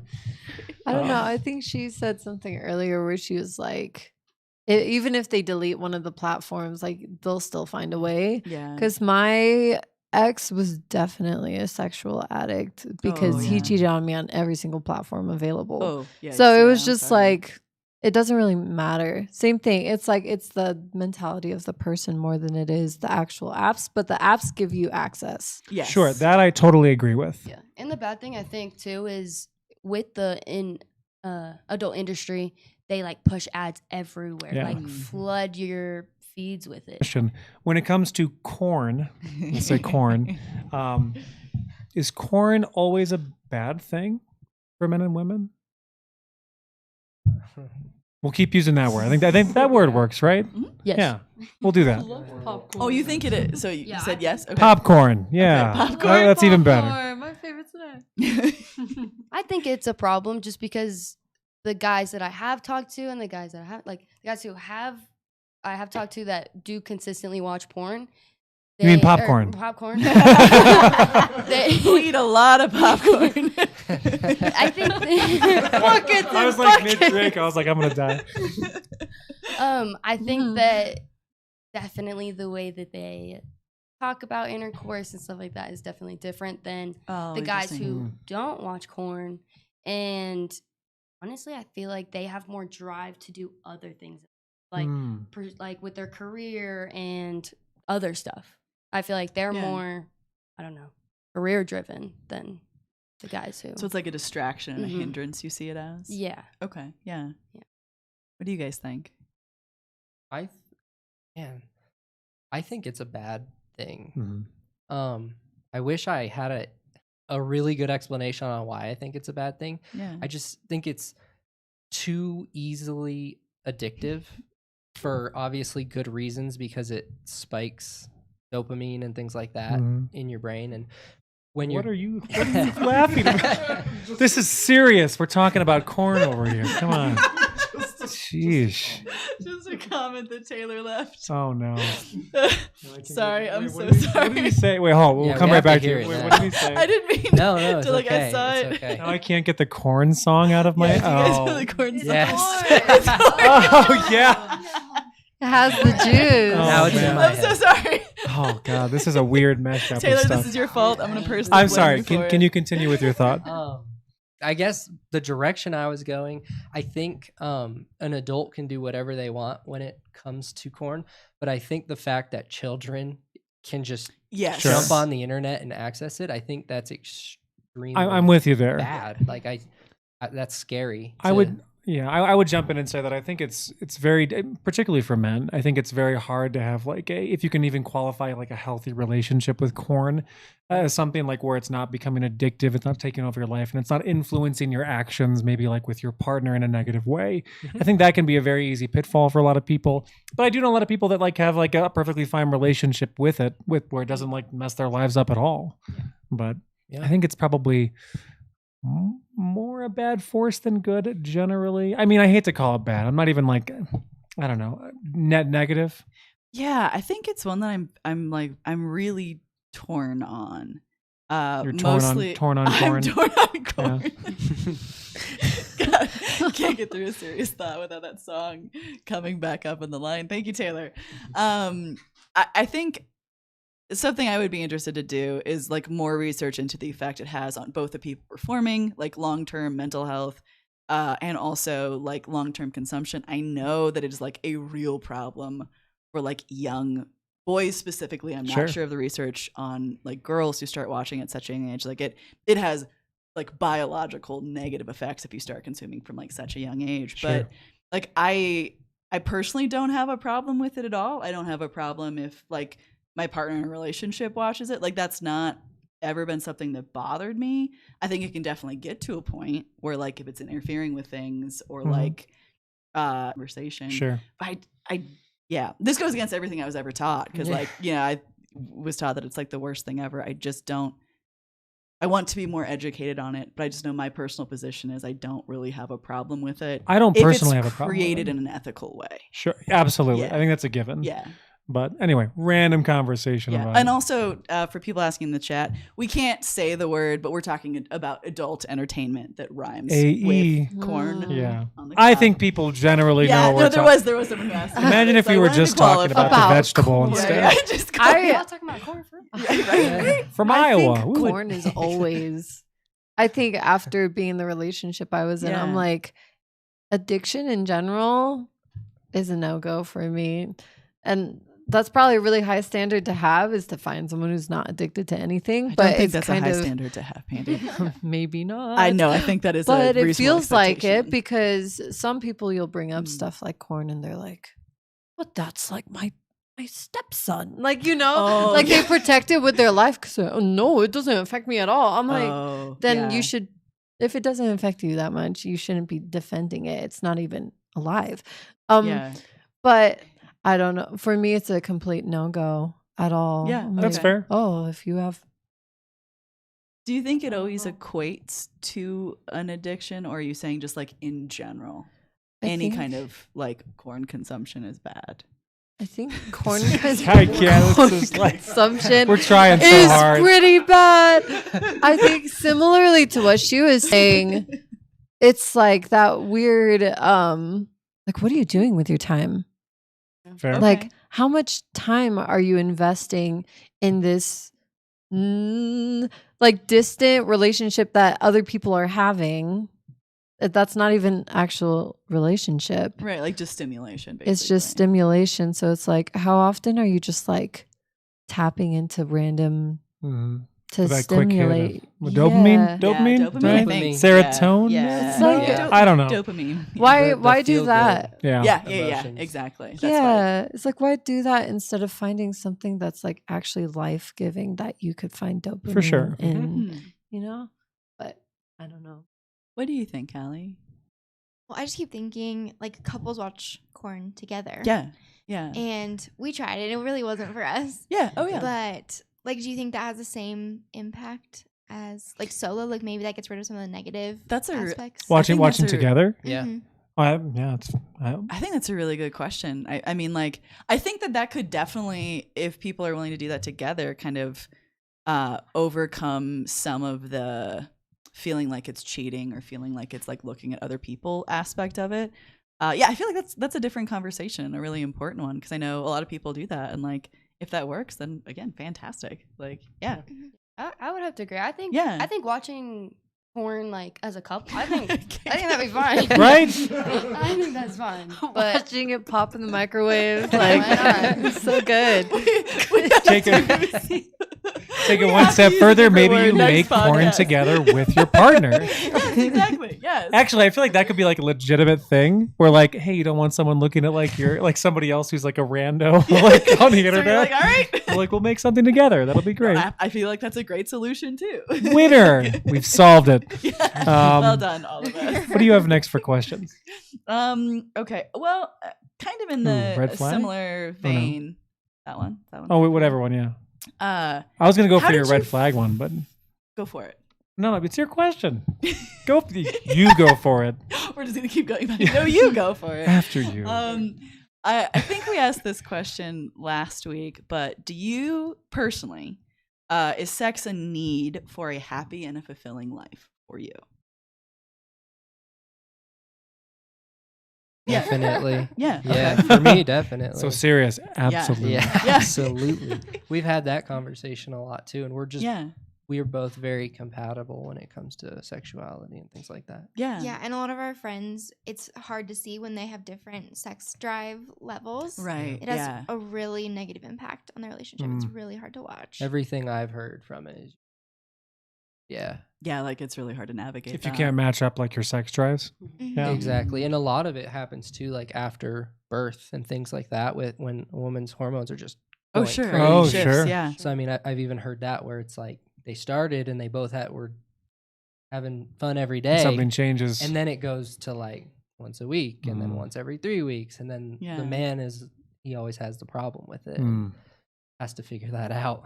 Okay. Well, and I heard the opposite with some of our friends recently, where it was reversed, where the Yeah. female was the one that Oh. had a much higher sex drive than the male.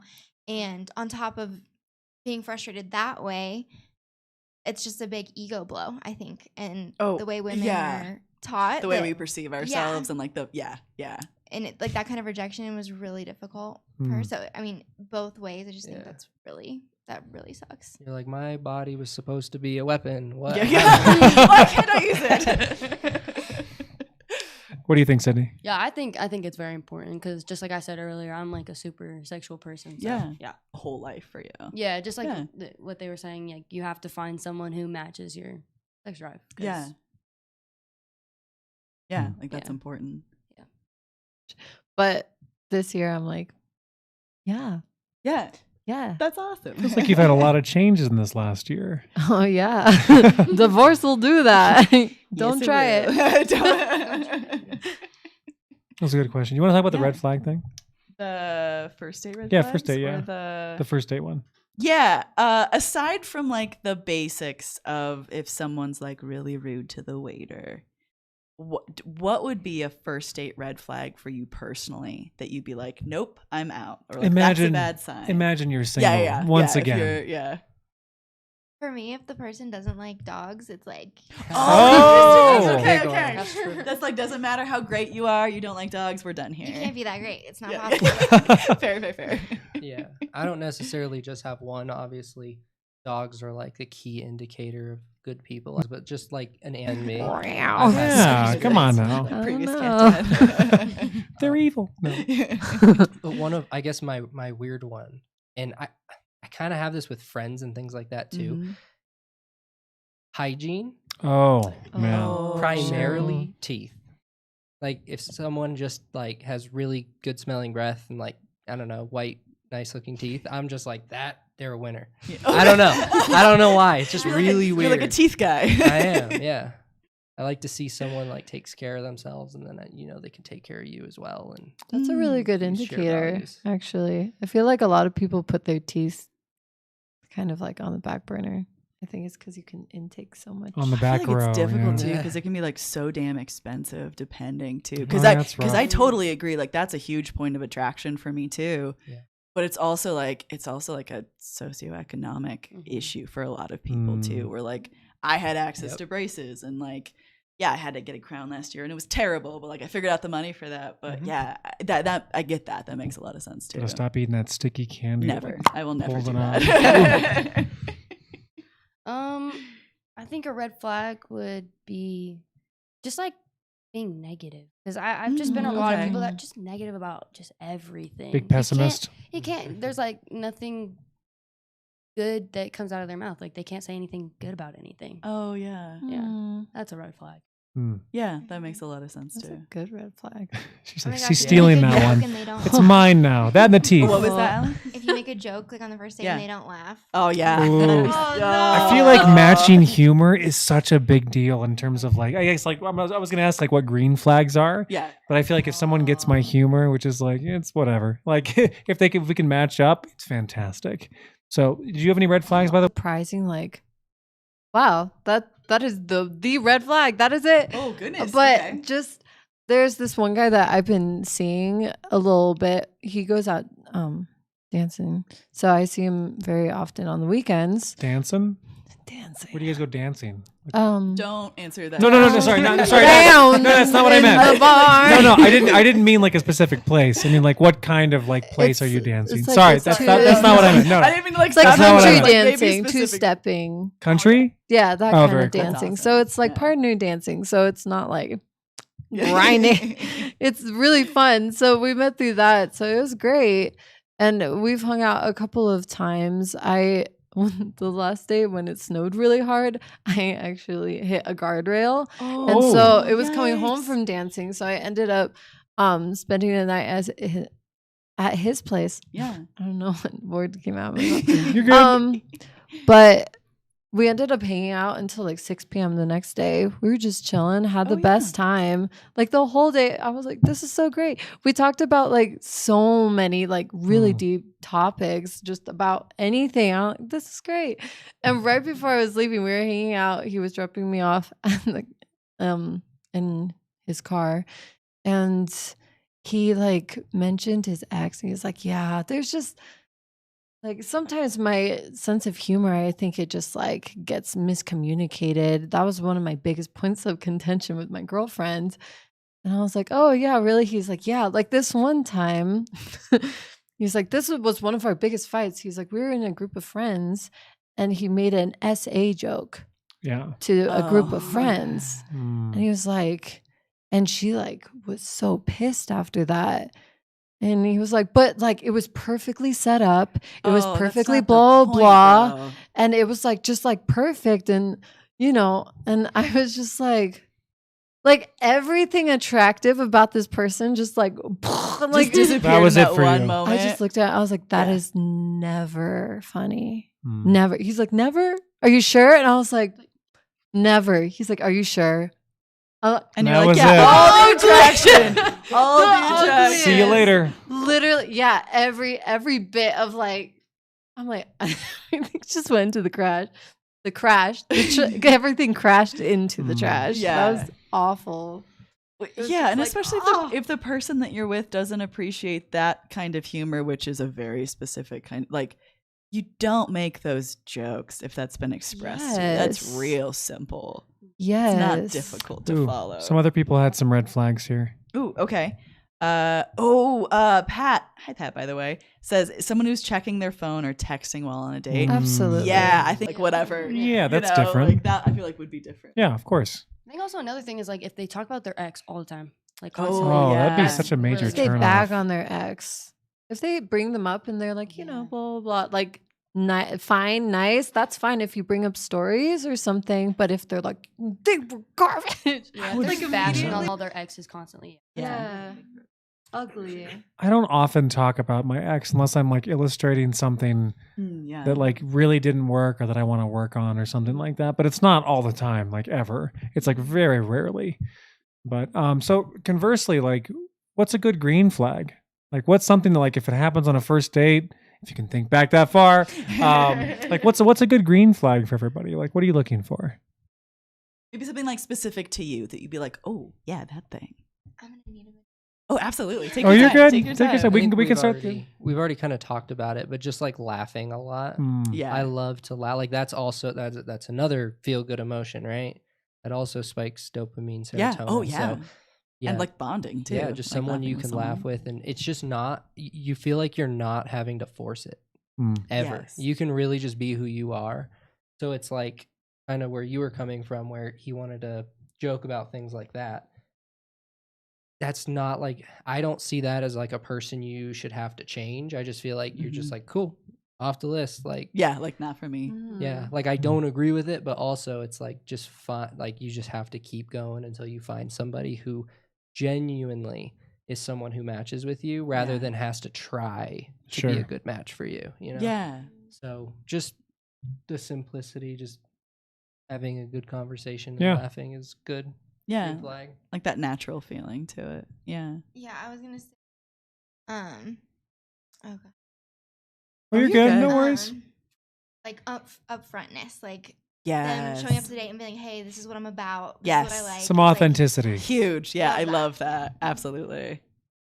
I definitely did that. I I gave her the whole rundown. I'm like, listen, this is what I do. I make YouTube videos. This is what I want to do. And I'm like, I know most people are not going to agree with this. Yeah. Because it was back then, it wasn't cool to play video games. Oh, and yeah. do that That makes stuff. sense. And that's what I was into. And Yeah. I was like, you know what? You don't like me for it. I'm just going to throw it all out on the table right now so that we don't have to waste our time. I love when people are upfront generally Yeah. about like what their wants and needs are in life. Yeah. I think a green flag would be like someone who talks about like family and like a Mm. future. Oh, yeah. Yeah. Like that forward thinking. Looking down the road. Mm-hmm. Definitely Yeah. that. I guess I'll do a really specific one. Do it. Yes. Or interesting. fandom things. If someone just like straight up quotes Star Wars to me, I'm just like, oh yeah, like immediate green flag. I think it's just like the fact that they have connection to like whether it's like Disney, like they quote a Yeah. Disney song, or like the fact that it's in their vocabulary and they just like throw it in, or like I don't know. It's just the best because I'm like, oh, you had a childhood, you know? Yeah. Oh, me too. Yeah. So like I remember that like my wife like was really into like Marvel, and so was I. I'm like, oh, this is awesome. Like someone I can like nerd out with from now on. It was great. Yeah. Yeah, like matching up on those. Any green pieces. flags for you? I think the upfront piece, like the direct communication is so attractive to me. Probably in part because it's something I've struggled with a lot in my life to like develop that skill.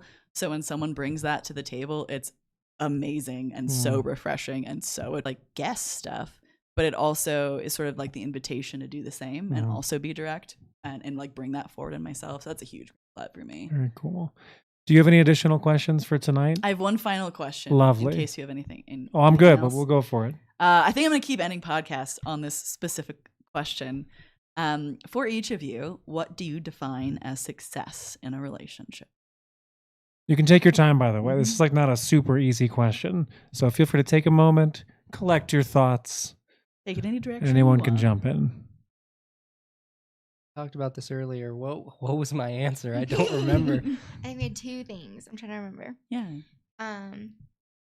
One, I think it's so important to laugh often. So Yeah. that's like non-negotiable. And then I think we finally gotten to a point where I was like, we like we're winning. And it was when I sat down and just kind of realized that I think I love you more than I love myself. Like if it came down to my happiness or yours, I would pick yours.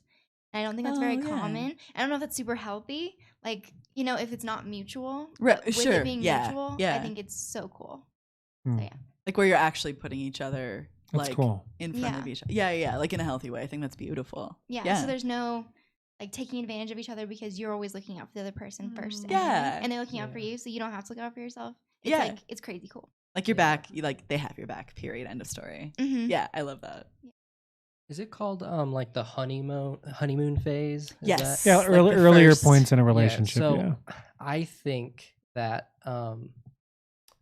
once you're like 10 years, 15 years in, I think that having some of that honeymoon phase still like in your guys' relationship is a big indicator of success. Yeah. Because if that kind of thing fizzles out, I don't know. I don't deem that successful personally, but Yeah. so I would say like even having the statement that there's a honeymoon phase, I don't personally agree with it. I strive to just make that our life. Obviously, it can't be daily because you struggle, but Yeah. as much as possible, just laugh. Even when you're in the shit, laugh about Yeah. it. It's just that's not serious. Don't take it so serious, right? Yeah. I think that you guys need to be on like the same page with everything. Like how many kids you want, where you want to live, like what you want to, like your religion in life. Just like I think you Big just need to, goals, like- big goals. You need to just everything needs to align. And then also, I think a big thing is learning how to fight.